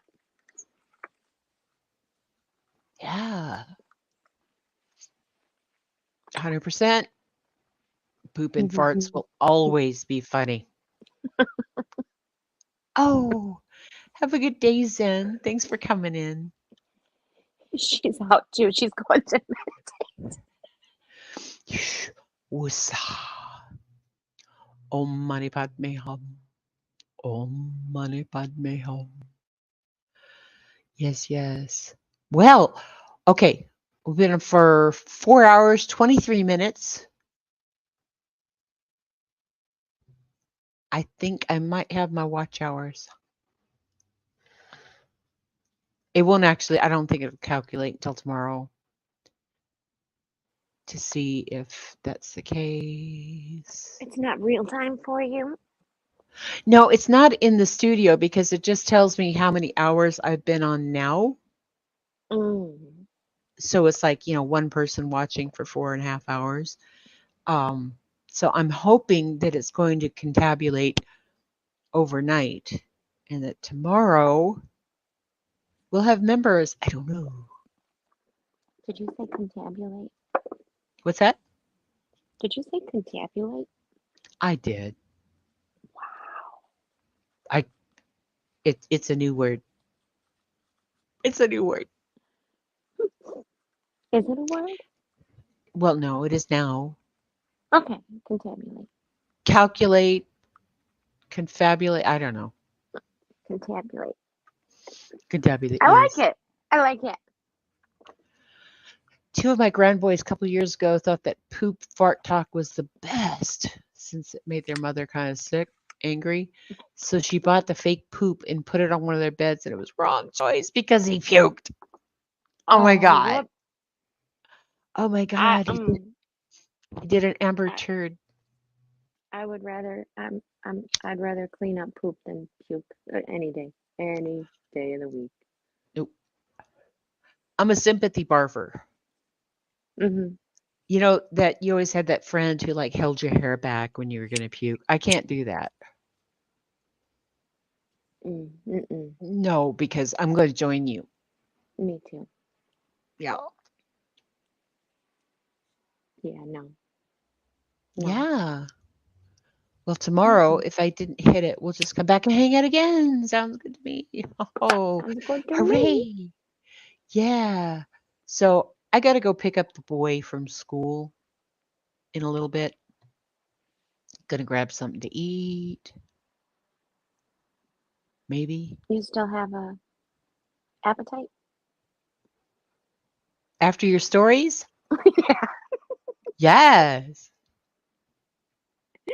Oh, good deal. Yes, yes. Mhm. Okay, so can't can't leave a stream without. Oh, hang on. Well, I'm gonna say my goodbye, and I will catch you on these streets later. Thank you for hanging out with me. I Thank you so appreciate much for it. letting me come up and talk shit. I appreciated Talk shit. I see what you did there.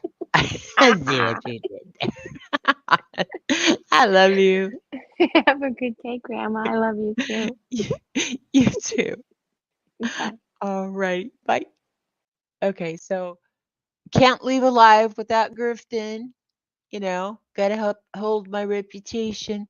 So if anybody wants to help support Grandma, there's my Cash App and I think it's a PayPal. Yeah. Anyway, there's my links. So, all money is greatly appreciated.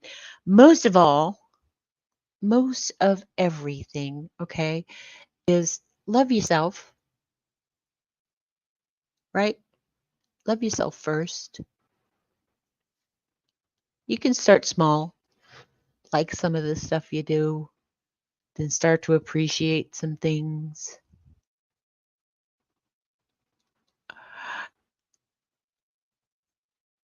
It's a shitty situation, but someone's got to do it. That's right. Aw, thanks for joining. Gosh, I appreciate it. So, yeah, and if you do need help, if you need someone to talk to or whatever, try that White Flags app that I showed you guys. I'll actually put a link in the description when we're done. Um, it's a peer supported group. Talk about if you have a problem with addiction or have a problem with depression, whatever. There's actually people that have been through that and can understand you in the White Flags app. And in my outro, there's some links for specific things like SAMHSA, the National Mental Health people, and veterans. There's the Trevor Project and help for people, that are struggling in the LGBTQIA community. Hey, T. Marie. Hi. Thanks for listening. It all counts. But yeah, so you don't have to be on. Yes, have a turkey hat. Turkey hat. But you don't have to be on a ledge or absolutely desperate. If you're just, feeling a little too heavy and maybe don't even want to talk to somebody that you know because they might not understand. Senrisa, hi, baby. Yes, each of us is so valuable, a treasure. And Grandma loves everybody, literally everybody. Grandma hugs. And thank you for watching with me. So I'm going to do my outro. And then I will give you an update if I got my watch hours in. I appreciate it. Thank you. Thank you for talking about all this stuff. And I will talk to you guys later. Let's be better humans, okay?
Oops. Had that on loop. Cashy poo. Little rabbit nuggets. Hi, baby. Stay safe, everybody. I love you. Bye.